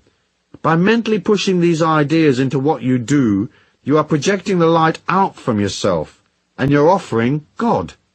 People will buy God-like apples a long time before they buy an ordinary apple. Once you have the God force in what you do, there's no more competition. You are no longer a victim of the vagaries of the market, the ups and downs of supply and demand. You're out on your own, miles ahead of the rest. I know a young man who opened a shop. It was minute, just 2 little rooms. The whole thing wasn't much bigger than the average kitchen. The shop sold candles, incense, aromatherapies, and so forth. Heaps of other places in the town did the same thing, but he was a bit different, so he wasn't in competition with the others. The young man was soft and kind and loving. People would come in and he'd be right there for them. He'd talk to them, make them feel better, and they'd go out of his shop with a bottle of Lang-a-Lang extract or something. I'm sure many didn't know the difference between Lang-a-Lang and Ding-a-Ling, but it didn't matter because it felt safe and correct and nurturing. He had a little fountain in the doorway, and that felt nice, and the shop was spotless. The few shelves he had were always fully stocked and neat. Little signs explained things, and he explained things, and you could pop in for a remedy for your granny's arthritis. He couldn't fix it necessarily, but you'd wind up with a candle or a book or something which was imbued with tons and tons of love, and that would cheer your granny up. Her immune system would kick in a bit stronger and she'd get a bit better. He sold love, 12 hours a day, 6 days a week. He was humble and kind and soft-spoken. And if he had an ego, it certainly wasn't around during working hours. People loved him. They flocked to his shop. After several years of selling love in little packages, he sold the shop for over $500,000, an astounding price for a few hundred square feet of shop. He used the cash to make another investment, and he did the same love thing there. Now, 8 years later, he's worth 3 to 4 million. And his company will soon go public. When it does, he'll receive an enormous refund, with a note from the God force saying, "Here's $20 million, dude. Thanks for dishing out all that love and sweetness in a dull grey world." Action. Get a piece of paper and write down the services, knowledge, or products you are familiar with, the things you are already doing. Then write another list of things you might be interested in delivering to people. Having honed down your lists, look at your products, services, and packaged information, then analyze what other people have done in these fields. Ask yourself, is this other product exciting? Does it challenge? Does it inform? Does it teach people something? Does it enthuse them and make their life more comfortable? Does it help them to be sexier or more beautiful? What is in this product that has value? And how could it be improved? Perhaps you could take a very ordinary product that everybody is familiar with and add a little something that makes it absolutely irresistible. Look at your commercial life so far. What have you sold? Let's say you've always sold your labor and you're working for someone at present. What can you do to put more energy into the labor you provide? You might say, I get paid the same amount of money whether I put more energy in or not. But this is not the point. If you energize yourself in your work, you'll find that 1, the job becomes more fun to do, 2, you are more likely to be promoted or given a raise, and 3, you lift your energy so high that you go beyond the job and hop perhaps to another corporation that pays you twice as much. And you do this by arriving a little earlier, staying a little later, improving your efficiency, and making an effort to relate emotionally to the people around you. It's good to practice putting energy in right now, no matter how dull the current situation. Later in life, that energy will become cash in the bank, or abundance, or wonderfulness of one kind or another. Under the metaphysical laws of supply and demand, you should not limit how much you're going to put out. You don't have to let the world use you, but you have to give because you want to receive. To start by giving, give of your attention and concentration, give of your love, give of your energy. Don't destroy yourself with negative feelings towards other people. If you can't love them, be neutral. Be enthusiastic, be open, be up there for it. For in limiting yourself, you get stuck in one place on one salary for the rest of your life. As you agree to give as part of your action plan, and as you begin to look at how you can improve your service, knowledge, or product, it will take you to the next step. It carries you to a higher energy, a greater velocity, a larger salary, and bigger opportunities. It opens you to easy money.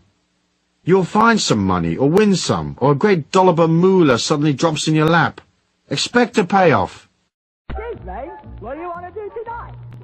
Same thing we do every night, Pinky. Try to take over the world. Chapter 5. The Law of Money, Concentration, and the Wave-Particle Duality. Concept. I touched on wave-particle duality in Law 1 as a key factor in why some are rich and some aren't. The wave-particle duality of the subatomic world shows us subtle qualities to the getting of money that we've only recently begun to understand. What we learn from quantum physics is that all subatomic particles exist in 2 states. Initially, they are in an amorphous, hazy, ill-defined wave state, meaning they're not solid. Once we decide to observe a particle, the act of observation collapses the hazy wave, and suddenly the particle becomes solid, with a real identity and a defined location. That's how our 3D reality becomes solid. You do this strange magic trick every moment of your life. You make life real by observing it. Our brain and consciousness is a quantum field like any other. You are trillions upon squillions of little particles. Your mind and your consciousness are signals given off by a subatomic field of energy. Our money-gathering activities seem to follow the same quantum laws. Money and financial abundance exist in both a potential hazy wave state and an actual solid state. The solid state is easy to comprehend. It is the cash and credit you use every day. When money is not in its solid particle state, it exists only in its hazy wave state, as a check that may arrive, a possible lottery win, a deal that may happen, and so on. The act of taking money out of its maybe hazy state is the act of manifestation. That act is accomplished by observation. At any given moment there are trillions of hazy state dollars which potentially could become yours, and it is through the power of your mind and the power of concentration, observation, that you collapse money from a distant hazy wave maybe to solid wealth, cash in hand. Concentration is how we pull to us the opportunities we need. Yet we have been taught that concentrating on money is evil, or at best it is a rather undesirable trait, a bit greedy and egotistical. In Europe, children are taught that wanting to make money is close to satanic. The first thing to do is concentrate on the abundance you do have. Make it solid and real by acknowledging it. It's easy to overlook the many things we are granted. Oxygen, the blood running through our veins, the food we eat, the people we know, the love we have for our friends and family, the companionships of animals and nature, the warmth of the sun, the sustenance of water, the air and the earth. All these things are around us. They are our temple, so to speak. We have to be grateful for what we have. The concept of the wave-particle duality is the understanding that you will act in one of two ways. In affirming that what you have is abundant, you collapse all the negative possibilities of lack. On the other hand, by being emotional and fearful and focusing on what you don't have, focusing on the problem rather than the solution, you intensify the confusion. You empower the lack, and your chance of collapsing the hazy wave into its solid state become less and less possible. Which takes us right back to, whosoever hath, to him shall be given. The Bible writers were talking subatomic physics when they wrote that. Metaphysics. The metaphysics of the wave-particle duality are slightly more complex. It lies inside the subtle bioelectric energy that exudes from your body. This energy, often referred to as your subtle body or etheric, is where your feelings exist. As I said before, you are a feeling. And that feeling, or thumbprint of what you are, is inside the etheric. So part of transforming the way you handle your life, not just from the point of view of abundance, but your personal power as well, involves developing a solidity inside that bioelectric etheric field. This consolidation of power can come about in many different ways. One of the fastest ways to raise your energy is to be more disciplined, to take time out to exercise, eat well, meditate, pray, take time to develop order, and time to establish a positive expectancy, to see your life flowing. All these things will raise your energy, but more than anything else, you have to begin to oscillate at a higher level. Oscillating at a higher level is opening yourself up to the light and the abundance of the God force that is in all things. So enter a meditative state and feel the light moving through your subtle body. Keep your meditation simple. See the light coming into your heart chakra, into your throat, and then on up into the center of your forehead. Feel the light streaming down through the crown at the top of your head. Know the light is everything, that you are everything, and that you are the light. You can therefore be everywhere. But once the concept of I am light is firmly established in your mind, you exit the finite world of the ego personality and enter the infinite world of your spirit. Now you are enormous, everywhere and eternal. Now feel the whole of this planet inside your heart. Visualize the planet Earth as a small entity that is orbiting your heart round and round. In this way, what you're saying is, I am bigger than life. I am bigger than my circumstances. I am divine light, eternal. So I am metaphysically larger than the confined space of this planet, or my life's day-to-day needs. It's a matter of standing astride the whole planet, like a huge colossus with the earth at your feet, knowing that you are in control of your life, and that there is a magic and a power all around you that will bring you endless rewards. You don't have to understand the mechanism of how it works. All we have to do is know that it does work. Deepak Chopra says in his book, The 7 Spiritual Laws of Success, inherent in every intention and desire is the mechanics for its fulfillment. Intention and desire in the field of pure potentiality have infinite organizing power, and when we introduce an intention in the fertile ground of pure potentiality, we put this infinite organizing power to work for us. The trick, therefore, is to keep your energy pure so that your potential remains fertile. If life is swamping you emotionally, if you feel timid and unsure, the subtle energy you project doesn't go forward. In fact, it collapses back on itself, which is why in troubled times people often say, "My God, I feel like everything is collapsing around my ears." This is the sensation of your subtle etheric closing in and coming back to protect itself because it feels weak, much like a small animal who huddles in a corner when a predator attacks. Express your energy outwards. You don't have to be perfect to be confident. Know that you are light. and know that you can move your energy to any distance across the earth plane. You can touch people and pull opportunities from tens of thousands of miles away.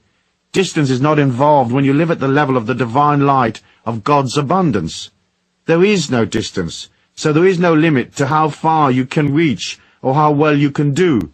The infinite nature of energy has within it the mechanics for fulfilling your dreams. That's certain. We watch it happening every day. Action. As part of concentrating on money, you will need to take some money action. Money doesn't move of its own accord. If you drop $100 bill in the street, there it stays until somebody picks it up, or the wind blows it. Similarly, abundance involves you moving towards opportunities. It is in the act of motion that you generate energy, and as I have said previously, money and energy are the same. So each day, take one defined, concerted action which will assist you in your money-gathering activities. Plan out the deal, print the brochure, attend the conference, whatever it takes. Action, action, action. Lots of it. Meanwhile, continue to do things that help strengthen your feelings. As I said in one of my books, you can go to the most expensive hotel in town and just sit in the lobby and have coffee. But you have to move towards the thing you desire. You have to join in your feelings so that the abundant world, which you are entitled to be a part of, is not something strange to you. It is not hazy, unobtainable, or laced with negative energy. As you move towards abundance, walking in and out of expensive shops, having a coffee in the Grand Hotel, buy the financial papers, even if you don't already get them. Most stock exchanges have visitors programs, so go visit the exchange even if stocks bore you silly. Join, join, join. Become comfortable with the idea that you and abundance are not separate and different. You are money, and it is you. Gone is the hazy wave. Now comes the solid particle you manifest through concentration. You have to think in terms of the potential for abundance as a natural part of your energy, your subtle body. As you take action, it's like water going from steam to ice. Action is a manifestation of power. You have to have power in order to collect money from people. So it's vital that you now reinforce your affirmation of abundance by taking action. Taking action doesn't have to cost you anything. You can walk in a field of wheat and notice how much wheat there is, or you can walk down an expensive shopping street saying, "Wow, these clothes are really beautiful. When the time is right, I will acquire as many of them as I want. Aren't they lovely?" Take actions, any little action, for it's not necessarily one particular action that gets you the money. They all act as affirmations that you will help yourself. The real money may come from somewhere else. Via action, opportunities go from possibilities to probabilities and into reality. Then you can haul them round to the bank, clunk them on the counter and say, "Hey, this used to be a hazy wave. Now it's a check-style solid particle. Please be so good as to credit it to my account. Thanks."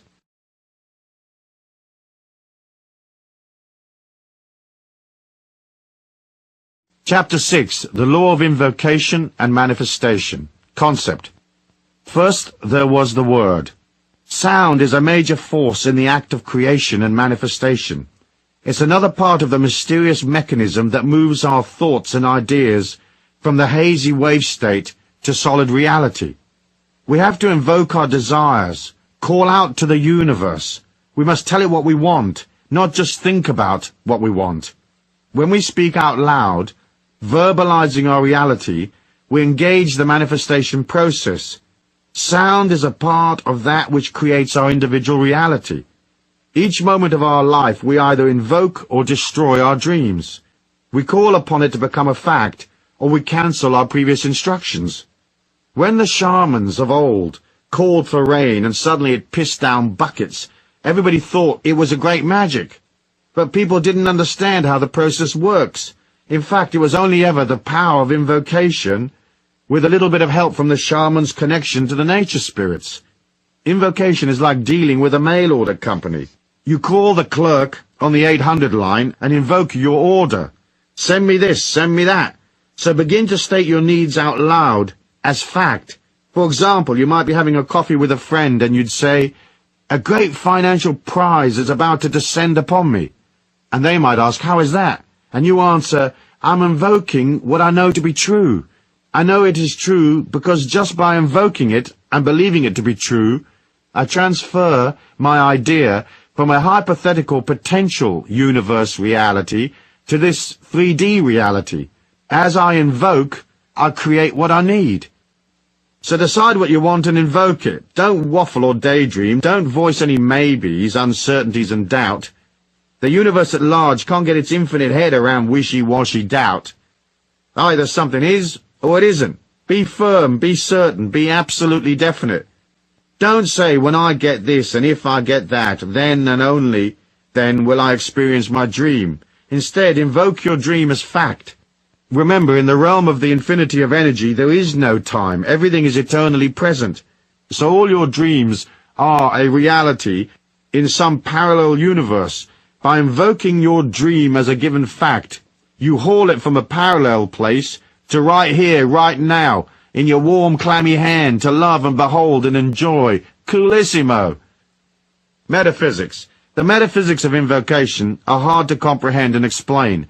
I can't absolutely say why it works or what the real technology behind the law is. It seems to me that as we give voice to our reality, we not only move the air, but we also move the etheric reality around us.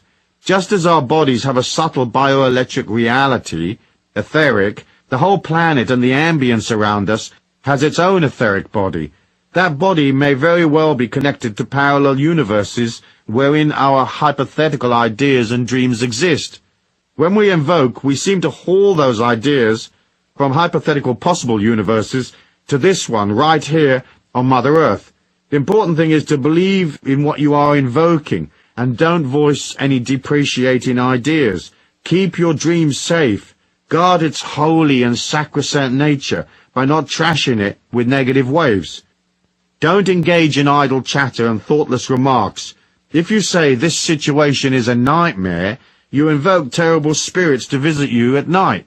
If you say it's dreadful, you establish fear and dread in your life. If you say something is a pain in the butt, be prepared for a hemorrhoid attack. Don't moan, and don't allow doubt and disquiet to diminish your life and its power. If you're worried about something, keep it to yourself, and don't vocalize it as fact, for that solidifies it. Work instead on the solution. Voice that solution as fact. Everything can be changed. Catherine Ponder says in her book, The Dynamic Laws of Prosperity, never underestimate the power of words. You make your world with words, as did Jehovah in the beginning. But if you do not like the world you have previously made with words of discord, lack, limitation, and hard times, you can begin building a new world of limitless good and prosperity by changing your words of command and decree. So there you have it. Invoke the word and get the abundance and happiness you are entitled to. Action. Prayer is a form of invocation, especially when we pray out loud. But to make prayer really work for you, you have to make the subtle shift from asking and begging to knowing. If you say, God, send me more money, that's not an invocation. It has an air of uncertainty about it. It feels weak. Invocation requires you to state your need as granted, and to be certain that your loot is already on its way, delivered and real in a parallel universe, and on its way to this 3D reality we call home. So instead of praying quietly, pray out loud, stating each desire as fact. Remember, a great prize is about to come into my life. A very profitable opportunity is on its way to me. A large sum of money is dropping into my lap effortlessly, and so on. Invoke, invoke, you'll never be broke.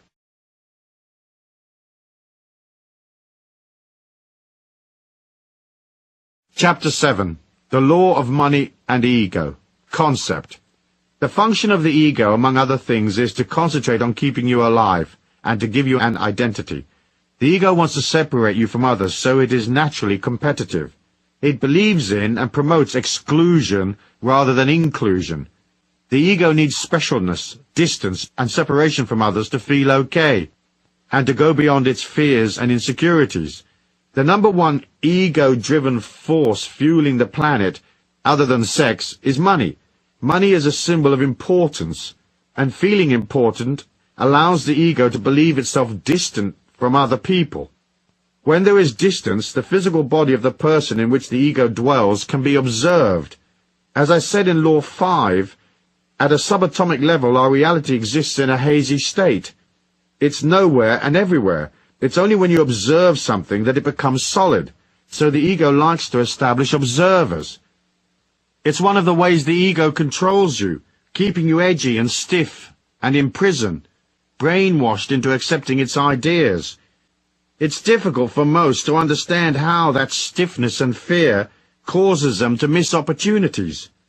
Unravel the baggage, shift your mind about the need for importance and specialness, and suddenly you are free. After all, what you really need is a happy, liberated, creative life. Seeking admirers and observers is for the weak and insecure. You're not a performing dog, acting out, hoping for attention and a tasty morsel. It's degrading and debilitating, and spiritually it's rather ugly. There's no greater abundance than the abundance freedom offers. To unshackle from the ego's manipulation of you is to transcend. It's a hair's breadth from total enlightenment. What is the point of being enormously wealthy if you're neurotic and scared? What is the point of being famous if it means you create for yourself a luxury prison of sadness and loneliness, surrounded by yes-men and minions, but without the company of real friends who love you, who accept you unconditionally, people you can love in return? As I said in The Trick to Money is Having Some, money-making is not a serious business. It's a game that you play. At first it may seem that it is a game you play with forces outside of yourself, the economies of the marketplace, so to speak. But as you proceed, you discover it is actually a game you play with yourself. Detaching from the seriousness of money involves moving from ego-oriented ideas to a spiritual comprehension of money. Once you are no longer separate from the rest of the world, and you've joined the infinite self within, you're back in the divine light that connects us all. You see the evolution of the earth plane as a combined evolution of all the souls upon it. So rather than grabbing and pulling to make your assets and valuables separate from everybody else's, you realize you are a part of everything, and everything is a part of you, which means, of course, that everybody's money and wealth becomes your money and wealth. This helps you enormously, because it opens you up to the possibility of receiving large amounts of other people's money without having to actually do any work. Like winning a lottery, finding money in the street, coming upon a fantastic money-making opportunity or whatever. Poverty is established by the separation the ego creates. It is the root of poverty consciousness, if you like. By becoming a part of all things, you create an abundance consciousness. Seriousness is a disease of the ego. Life isn't really serious. It's just a short journey. Yes, there may be pain, anguish, and other negative emotions in your life, but those negative emotions are generated by contradictions of the ego. The ego wants life to go one way, and circumstances come along and contradict it.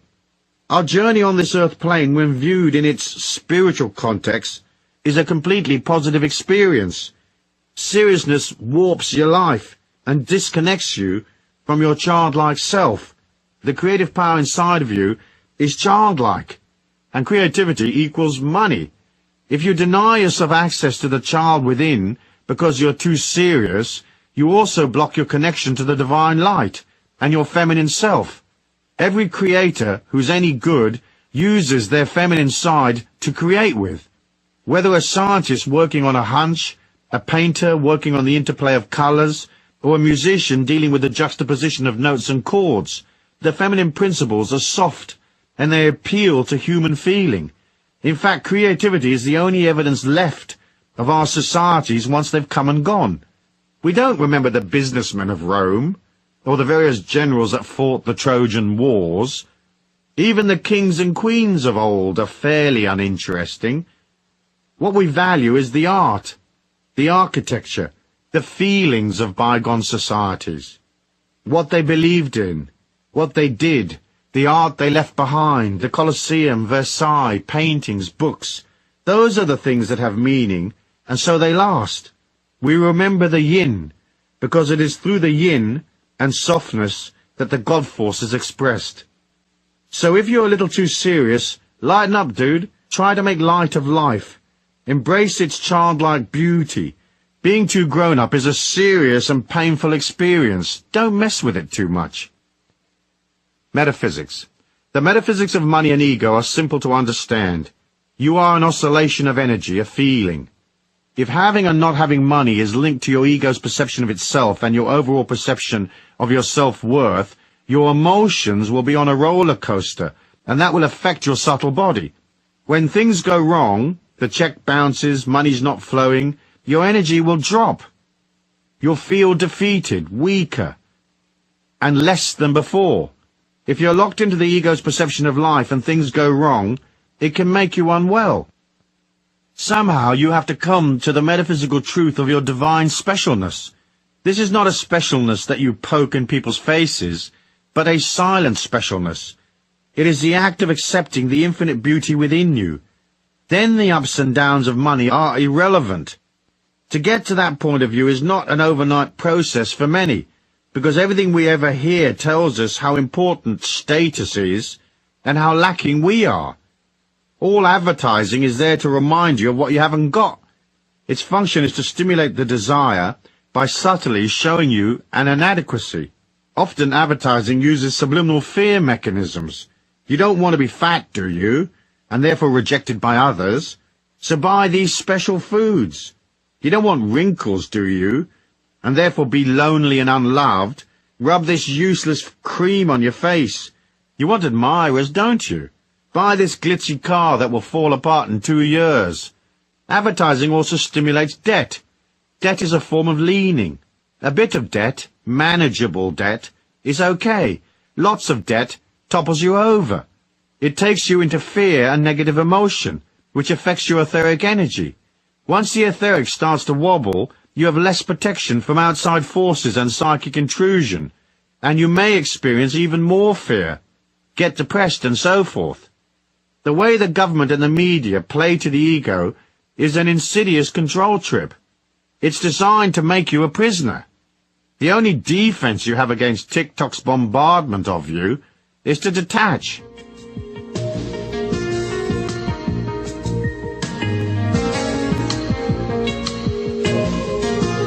By detaching from the need for observers and decoupling the idea of money as a status symbol, you disempower the ego, which allows you freedom.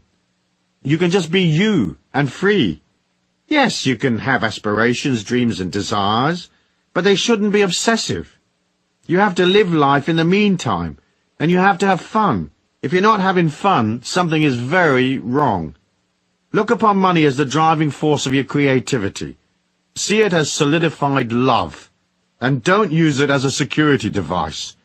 Then your emotions will be stable, and you'll be liberated and stress-free. Use your money to buy fun and light-heartedness. Action. As I said in the concepts section, lightening up and becoming less serious is the key to changing money from an ego symbol to what it actually is, a symbol of the appreciation of energy. It's a part of becoming less and less complicated. Most people are tied up in knots. Their life takes endless management and sorting out. Take action.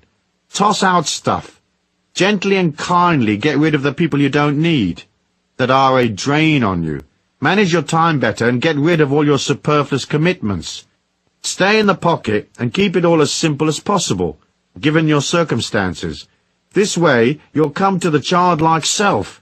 When you find that inner child, parent it, nurture it, look after it. That action of itself will grant you all the security you will ever need. You can never reconcile your life unless you rediscover that inner child and learn to keep it happy. So go to a toy store and buy yourself some games, play in the rain, roll in the mud, or whack your face in a cream pie. I was in a la-di-da restaurant in San Francisco with my ex-wife, my little boy and some kids and a bunch of relatives and friends. It was a very expensive restaurant, extremes of la-di-da with lots of very serious, important people, dining in whispers, having dull dinners. At the end of the meal, I ordered a bunch of gooey meringue pies. It wasn't on the menu, so the chef had to make them up specially for us. The maitre d' ceremoniously brought the pies out and placed them in front of each of us. We were 10 at the table. We waited for a second or two, staring at the pies with glee, and then on the count of 3, each of us at the table picked up our pie and whacked it in the face of the person sitting to our left. We all gave and we all received. The children went ballistic, laughing their heads off. We fell to the floor in hysterics. We couldn't contain ourselves. The maitre d' was shocked. There was sticky meringue everywhere. Some of the other customers were laughing fit to burst. Others were absolutely appalled, and they'd probably have never gone back to the restaurant again. The sugar in the meringue stings your eyes a bit, but boy, did we have fun. If you've never done something like this, try it. Being light-hearted is angelic, and being angelic is being infinite. And being infinite is easier than being stuck with a bunch of boring grown-ups who fret over their investments, who strut and work hard and pay out money for stuff that doesn't make them happy. If you're suffering from negative emotions or pain, internalize it and work on it on your own. Do not project it onto others. You have to be responsible and own your own pain. Sure, you can talk about it to a therapist, or you can share your troubles with a friend, but in the end, you are your pain. It's personal to you. You don't have the right to project it on others, leaking anger and disquiet, spoiling their energy by dolloping your stuff upon them. That's bad karma, as is manipulation, vengeance, and nastiness. As a part of setting you free and liberating yourself from fear, don't bother to push and shove and compete with others. If they need to be hot shots, let them. If they need to prove how clever they are, let them. Act simple and just listen. It's a good discipline. If they need to be first, step aside. Let them pass. The sun will rise exactly the same time for everyone in the neighborhood, no matter who rushes ahead or who ambles along at peace with himself or herself. It's the belief you have to compete that creates lack, and the fear of lack. Once you raise your energy, you don't need to compete. Once you don't need to compete, you're no longer scared. When you're no longer scared, you resonate a stronger energy. More people show up, and you can bill them all the more. These laws of money are so simple.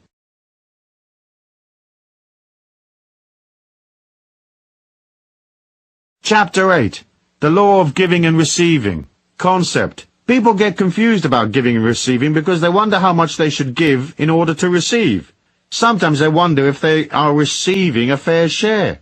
But the concept is easy once you look at it from the point of view of emotion and not money or chattels. The way to ensure that you will always have enough is to forget about the money and concentrate instead on giving of yourself emotionally. That is, supporting people, putting out energy, being there for others. People are scared and insecure, and they need emotional support. They need protection. It costs you nothing to give it to them. To do so, you have to put aside your problems and worries. You have to subjugate your ego, get underneath people psychologically, and push them up from below. You practice listening, empathizing, really hearing what they are saying, instead of cocking an ear politely in their direction while thinking about something else. Look them in the eye when they speak. Repeat back to them words that they have used, so they know that you have listened and understood them. When they are negative, come up with a few words of consolation. Recognize that their emotions are painful for them to bear. Say, for example, "Gee, I understand. That must be tough. It must be very disappointing for you that such and such a thing happened." Don't buy their emotion, just be there for them while they let it out. Don't try to fix things. People usually don't need fixes, they just need a strong, kindly person to listen and to empathize. A few theirs is all it takes. Show interest in life and humanity and people. When you meet someone, ask them questions. Where were you born? Who are you? Are you married? Where do you live? Be there for them. And listen to the answers. Concentrating on people is loving them, so agree to concentrate. That is emotional giving. It helps people feel more secure. Then, never depreciate them or their efforts. At best, you might suggest in a non-threatening way some other course of action, one that might be stronger, more likely to succeed than the course they've embarked on. Never trash people or dump on them. Never say things that might hurt them or scare them. Always try to keep them safe. Make these laws of giving a part of your code of living. You will fail, as we all do, and you'll get annoyed and lose it. But keep trying, for in the end, you have to fall in love with life and yourself. And falling in love with humanity is one of the ways you learn to love yourself. It's the first hurdle in the giving game. It's the way we master giving. And in doing so, we develop a spiritual quality. We develop charm. Through it, you become spiritually prettier. People respond to that. They will seek you out. Emotional support and protection is kind and benevolent. In a harsh dog-eat-dog world, it's pure heaven when you meet someone who's benevolent and kind and there for you. Once you have the emotional giving sorted, the rest of it follows along naturally. You give of your money and gifts depending on what you can afford. You don't have to spend a lot. Sometimes a small gift, well chosen, with the recipient in mind, is more valuable than something that costs a lot. When I was in the jeans business years and years ago, there was a chap who came into the warehouse regularly. He had a company known as the Good Fairy. Whenever he came in, he arrived with a small present. It was often just a few sticky buns or chocolates or cold drinks, something like that. Everyone liked him, and we cut him all sorts of special deals on the jeans he bought.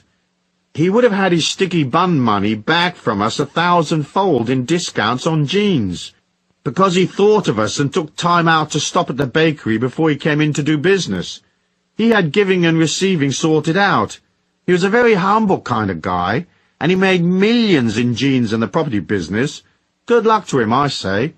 So the giving and receiving trick is not to be self-centered, and don't be a scaredy-cat tight-ass. Remember, there's no shortage. Money is energy. You are energy, and there's plenty of both. So give emotionally to others, and open yourself up to being there for others. Be kind and emotionally generous, and never rob people of their positiveness or their hopes.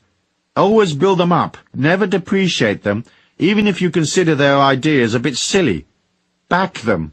Back them verbally and emotionally without condition. And if you really can't bring yourself to back them unconditionally, then at least be neutral, as I said. Now, to the receiving. Get your head around the idea that everybody's money is your money. Do things which allow you to truly comprehend that the world is yours. Go to the art gallery in town and look at the great works and place the image of those pictures inside your heart. They are yours. Go to the jewelry store and mentally place those fine things inside you as well. It's nothing more than reaching out in your mind's eye for a necklace, pulling it back and placing it inside you. It's now yours, rather than being unobtainable behind the window as you gaze at it from the street. Look at the fine things of life and own them mentally. Let them belong to you. Now let's start to affirm these ideas as true. Go take $1,000 out of the bank and try to never walk around with less than, say, $500, even if it is the last of your money. If you can't manage a permanent flow to 500 right now, then settle for less, but carry cash with you everywhere you go. Of course, if you can manage more, carry a couple of grand. Don't worry about losing it, or those negative waves about being robbed. You are in the flow and balanced and in charge of your money. No one's taking it from you. In fact, they're lining up to give you more. Get used to having money in your pocket, knowing that you are abundant and that more is coming, and knowing that you are responsible and you won't go potty and blow it all in 10 minutes if you can't afford to. Carry real money, not plastic. Credit cards have negative connotations. They're often a symbol of lack, not abundance. They are a mechanism which appeals to the ego, and so they control people. Using credit cards, people overspend, and that trips them into worry and fear, for the bill is on the way. Don't use credit cards except when you have to establish credibility, like at car rental companies. The rest of the time, use cash. It's solid and real, and it helps you feel rich. Its presence in your pocket is an affirmation that you have money and that you are open and ready to receive even more. Next, believe in your abundance. When bills come in, pay them the same day. If you don't have the money yet, as say you are waiting for payday, Write out the check today anyway, and post-date it or leave the date blank. Put the checks you owe on your desk, nice and neat and in their envelopes, waiting in line to be mailed. Don't allow bills to rob your spirit of its hopefulness. Be prepared to pay cash for everything right now and on the spot. After all, you want to receive right now, don't you? So don't contradict that by hanging on to the money that's owed to others. Cut the check and know that the universe will provide. Quickie. If you are massively in debt and out of control, file for bankruptcy. Get rid of all the old money aggro and tell your creditors and the universe that you're sorry for mismanaging your life and for denying people their rightful payment. Then never accept credit again. I went to America as an illegal immigrant with very little cash. It didn't take me long to rack up a whole load of debt. That obligation and the weight of the emotion it caused me slowed me down a whole bunch. One day I decided to sell everything and pay off large chunks of my debt, even though it would leave me with no assets in hand. I decided to pay all new bills in cash the day they arrived, or, because I traveled a lot, within a few days of my getting back from a road trip. Then I did a deal with the people to whom I was in debt, and they agreed to monthly payments. My biggest creditor was a sweet man called Bob. I owed him $55,000, so I sent him 55 $1,000 checks. Every month his money went through, and eventually I didn't owe Bob a dime. He got it all back. I made the information that I wasn't going to live in the emotion of lack anymore, and that even though I didn't have enough to pay all my old debts, I was ready to reform and simplify my life by creating no new debt. In addition, I agreed with self to work especially hard to settle my old obligations. Doing this changed my financial situation around. It took me several years to get it all sorted out, as I was originally over $400,000 in debt.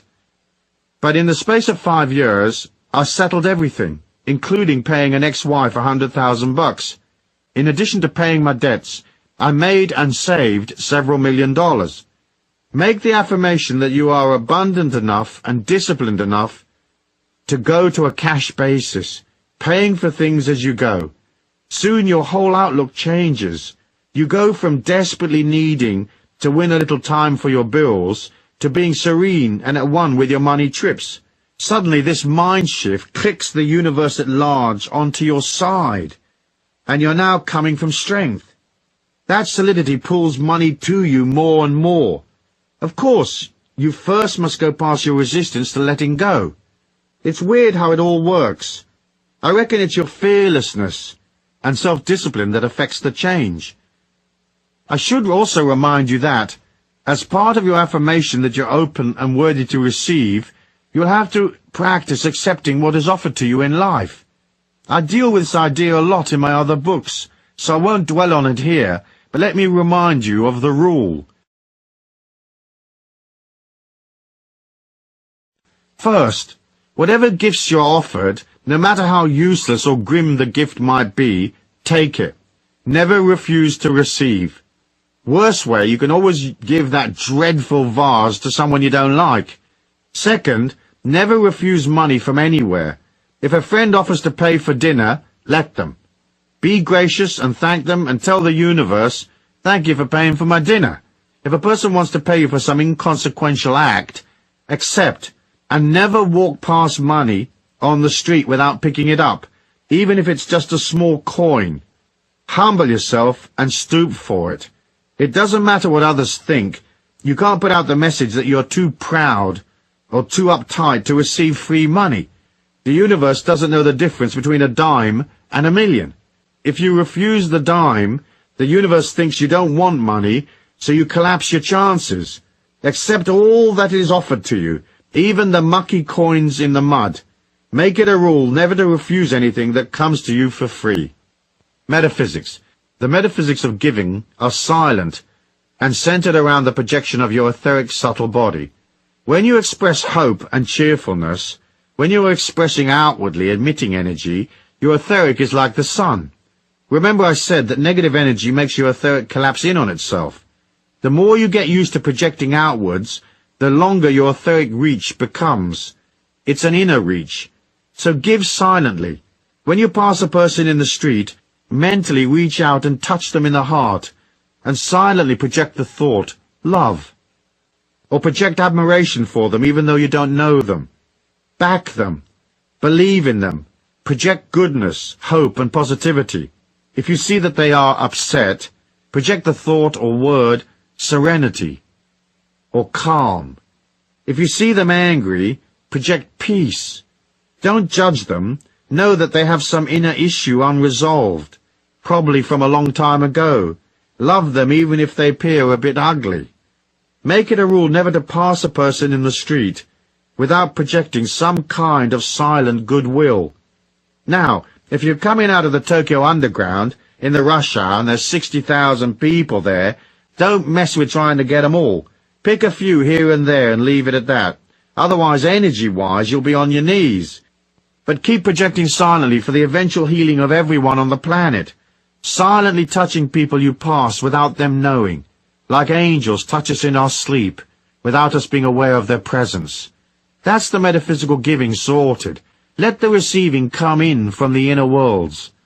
As you displace energy out from yourself out into our external 3D world, in a positive silent way, you automatically pull more from elsewhere in the inner worlds. It comes to you as you project out. It also comes to you in the night while you sleep. The energy coming in is pure spiritual light, and so you will feel more energetic, or will have more stamina. Sometimes the light comes to you containing information. A thought goes off in your head, and suddenly you realize you need to buy $100,000 worth of aluminum futures, and so you act on that intuition and you buy them. Eventually everyone else decides intellectually that aluminum is a good thing, and the price goes up, and you got the inside tip weeks ago.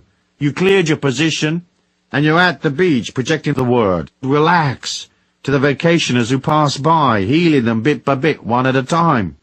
In the world where most everyone projects uncertainty, some make a living of projecting fear, and governments have whole ministries devoted to sustaining fear, it's a cool little whiz that knows how to turn his or her energy the other way and give out security. It makes you different, silently different. The energy builds over time, I promise. Action. One of the best actions you can perform in relation to giving and receiving is to keep a gratitude book. I understand Oprah Winfrey recently picked up on this idea and she's been talking about it on TV. I haven't seen the show, but here's the technique in case you don't know it. You keep a journal of all the things you are grateful for. You write in it every day as a discipline. Oprah suggests 5 things each day. It's a way of pulling abundance to you. In the act of being grateful, you are acknowledging your abundance. The fact that you have to take, say, 5 minutes to write your journal each day means you are observing your blessings, so you make them more real. Your mind projects more satisfaction and less lack, and so more good things come to you.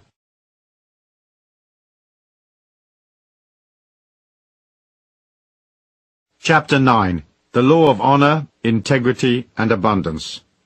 Concept. Talking about honor is tricky. It doesn't take much to come off as a righteous Pratimus Maximus of extreme pomposity and silliness. Here goes, I'll do my best and I'll keep it short. When you separate from your body and look back at your life, nothing will have disappeared. I've been in those worlds via the trance state, and the OBE, the out-of-body experience, and the near-death tube. And what I tell you is correct. Though each one experiences their life's overview slightly differently, you won't want to look at stuff if it is gruesome. If your life has been one of manipulation, inflicting terror, nastiness, rip-offs and so forth, the moment of your spiritual overview is going to be an extremely painful experience, unless of course you change things now. You can metaphysically and spiritually rewrite your history by seeing your mistakes as lessons, understanding that the God force is full of compassion, and realizing that each of us falls into the dark through our weaknesses and fears. In addition, the people who have been affected by any darkness you projected had a metaphysical responsibility. They must have projected or sustained their own negative energy for you to show up. Or at least they must have had options and they didn't take them. Of course, in the case of children who are abused, They don't have options because they're born into negative situations. If darkness has been a part of your life, you can perform a spiritual overview and healing while alive. First, you have to ponder your dark side and agree to let it come out, as it is usually repressed deep within. Then, when you're ready, take yourself off for a couple of days on your own, someplace remote and quiet, stay in silence and fast, meditate and pray. Allow the impact of your acts to come upon you, and once you've looked at that, all you have to do is own it. That is, you will have to see how you were responsible. Owning it is accepting that you inflicted the pain on others, and you have to see how it must have felt for them as they became scared or sad because of your actions. Perhaps you killed them off because they lost hope, or perhaps they died not because you killed them literally, but because you stressed them out so much they passed away from other maladies. You use your 2 or 3 day quiet period to look at your dark side, to process and acknowledge your hatred and antagonisms. You agree to come to an act of contrition and to atone. Contrition and atonement sound serious and biblical. One imagines balls of fire cast down from above while Sodom and Gomorrah burn in the distance. It's not quite like that, because a universal compassion kicks in if you do it right. Contrition is feeling sorry for your stuff-ups and owning them, and atonement is doing something about them. We all have darkness inside of us, so you don't have to feel especially guilty. Yet you can't get to the light without passing through the dark. The idea that you can escape it completely by just being positive is metaphysically unsophisticated. You can certainly avoid it for a bit, building light and energy as you go, but in the end it is always there. You have to tackle it one day. Rudolf Steiner called it the guardian of the threshold. I always imagined the guardian as a monster on your path, who knew all of your weaknesses and could play upon them. It would eat you if you didn't have the courage to face it. Even the most saintly person has a dark side. If they say they don't, they're a saintly person with quite a lot of BS and denial, and that of itself can be dark. Even Jesus had his 40 days in the desert, processing his shadow side, being tempted and so forth. As your energy grows and grows, and as you become more and more light, you have to come to honor and integrity. For the expanding light within you attracts the dark forces that hang around looking for weaknesses, looking for ways to use to their own ends the power you are creating.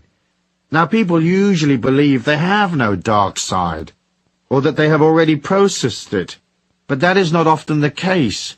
Many have simply repressed their dark side deep within so it's not obvious. Simultaneously with this process, you'll want to be 100% correct in your future dealings with people, so all your future financial dealings must be honorable. You will have to be completely fair and honest and 100% correct with people. Next, you have to have honor in your feelings. That means living in the truth and expressing that truth and not being covert. We are trained as children to use covert ways to get what we want, and so we don't see it as dishonest. But it is. Our world is very dishonest, and our leaders encourage dishonesty by setting bad examples, by lying, by being corrupt, by using a political sleight of hand to sustain power. People come to believe that being dishonest, covert, sneaky and manipulative is normal. It's not. It's very dark. Being on a power trip is also dark. That power may come from your physical strength, or it might be a financial, political, or military power. Sometimes we become experts at wielding sexual and emotional clout, tormenting others with our control over them. Almost all power is abused. That's how we learn. We have to become strong inwardly and outwardly, without misusing the power we have. It's very hard to get it right, and most of us err. Some lust for power. They get off on emotionally or physically capturing others and maneuvering them. Bad karma. We are also taught to lie, exaggerate, and obscure fact. We lie by omission, seeking to sustain one image while living another. To the student on the path, all of these are traps, and they have to be sorted out. For when you lie, it is to yourself. When you cheat, the same. When you manipulate, you create a prison for yourself as well as your victims. In the end, everything you do is to yourself. There's only the oneness, so all acts are self-infliction. Metaphysics. The metaphysics of honor are simple. You can't hide from the truth, so you have to let go, humble yourself and look at the truth, and fix the bits that are less than best. Each of us has fear, hatred, and antagonism. Each of us cheats emotionally, financially, or sexually. We each have our transgressions. You rewrite your history by looking at that.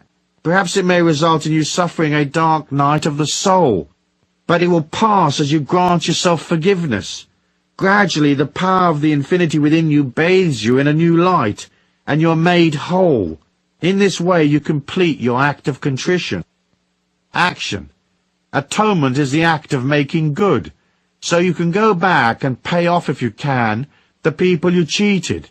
You apologize if you have hurt people, or you atone by charitable acts and good works. Perhaps you can't repay those you owe, but you can make a donation to some cause from which they might benefit.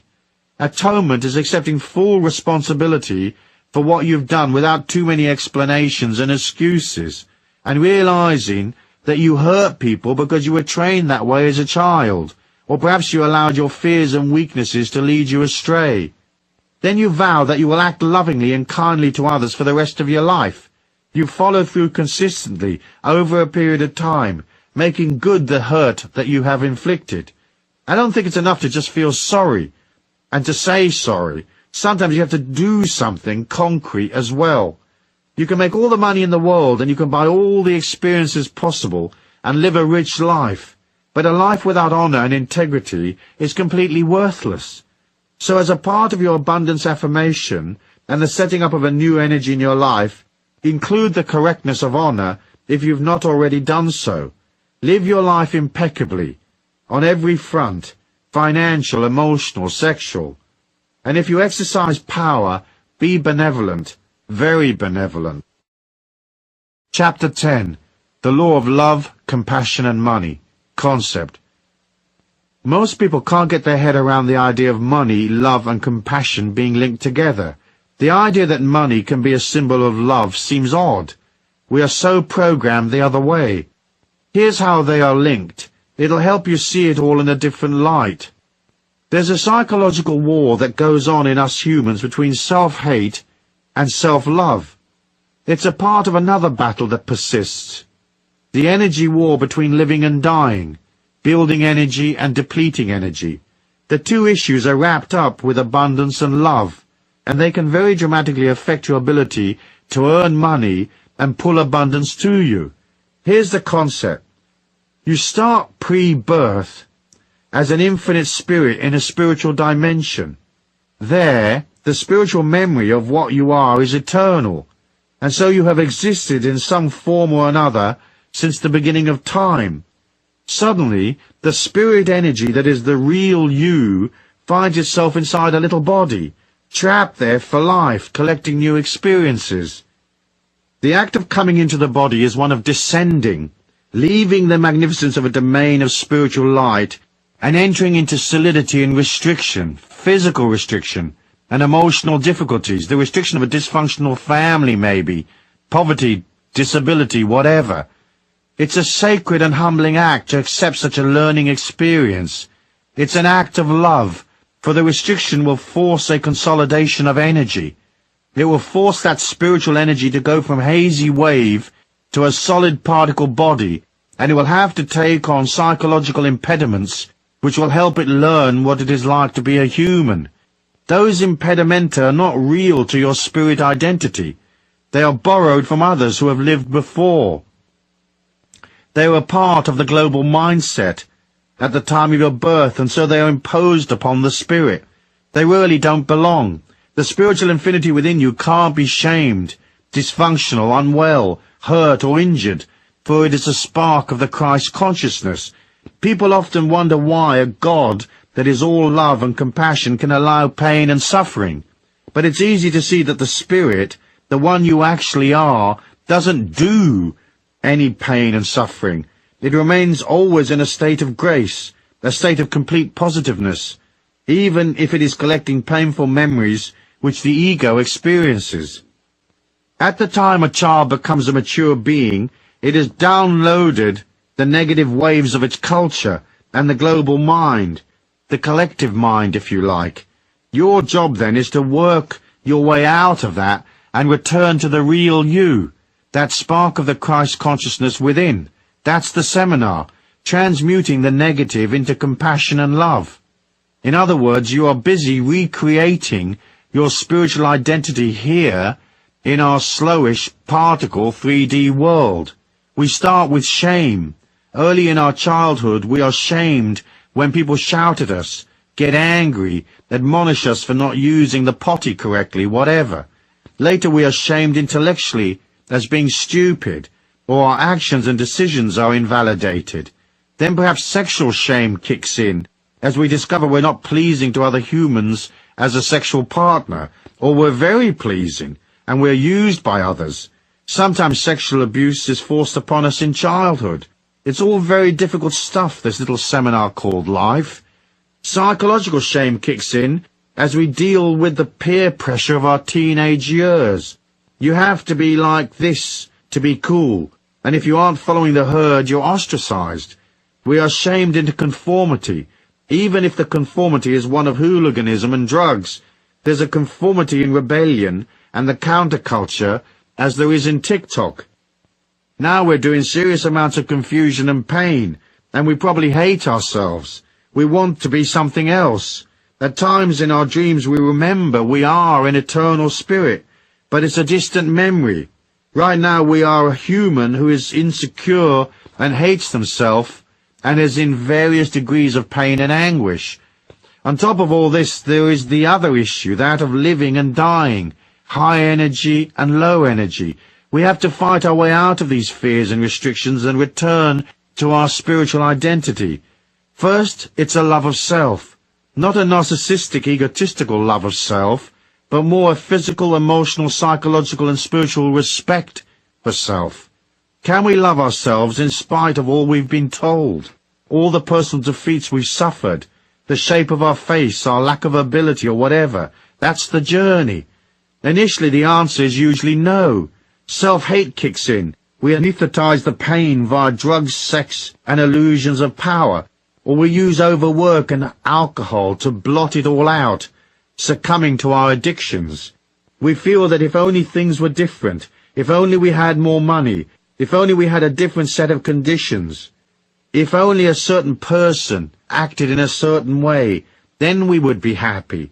People would love us and things would be just fine.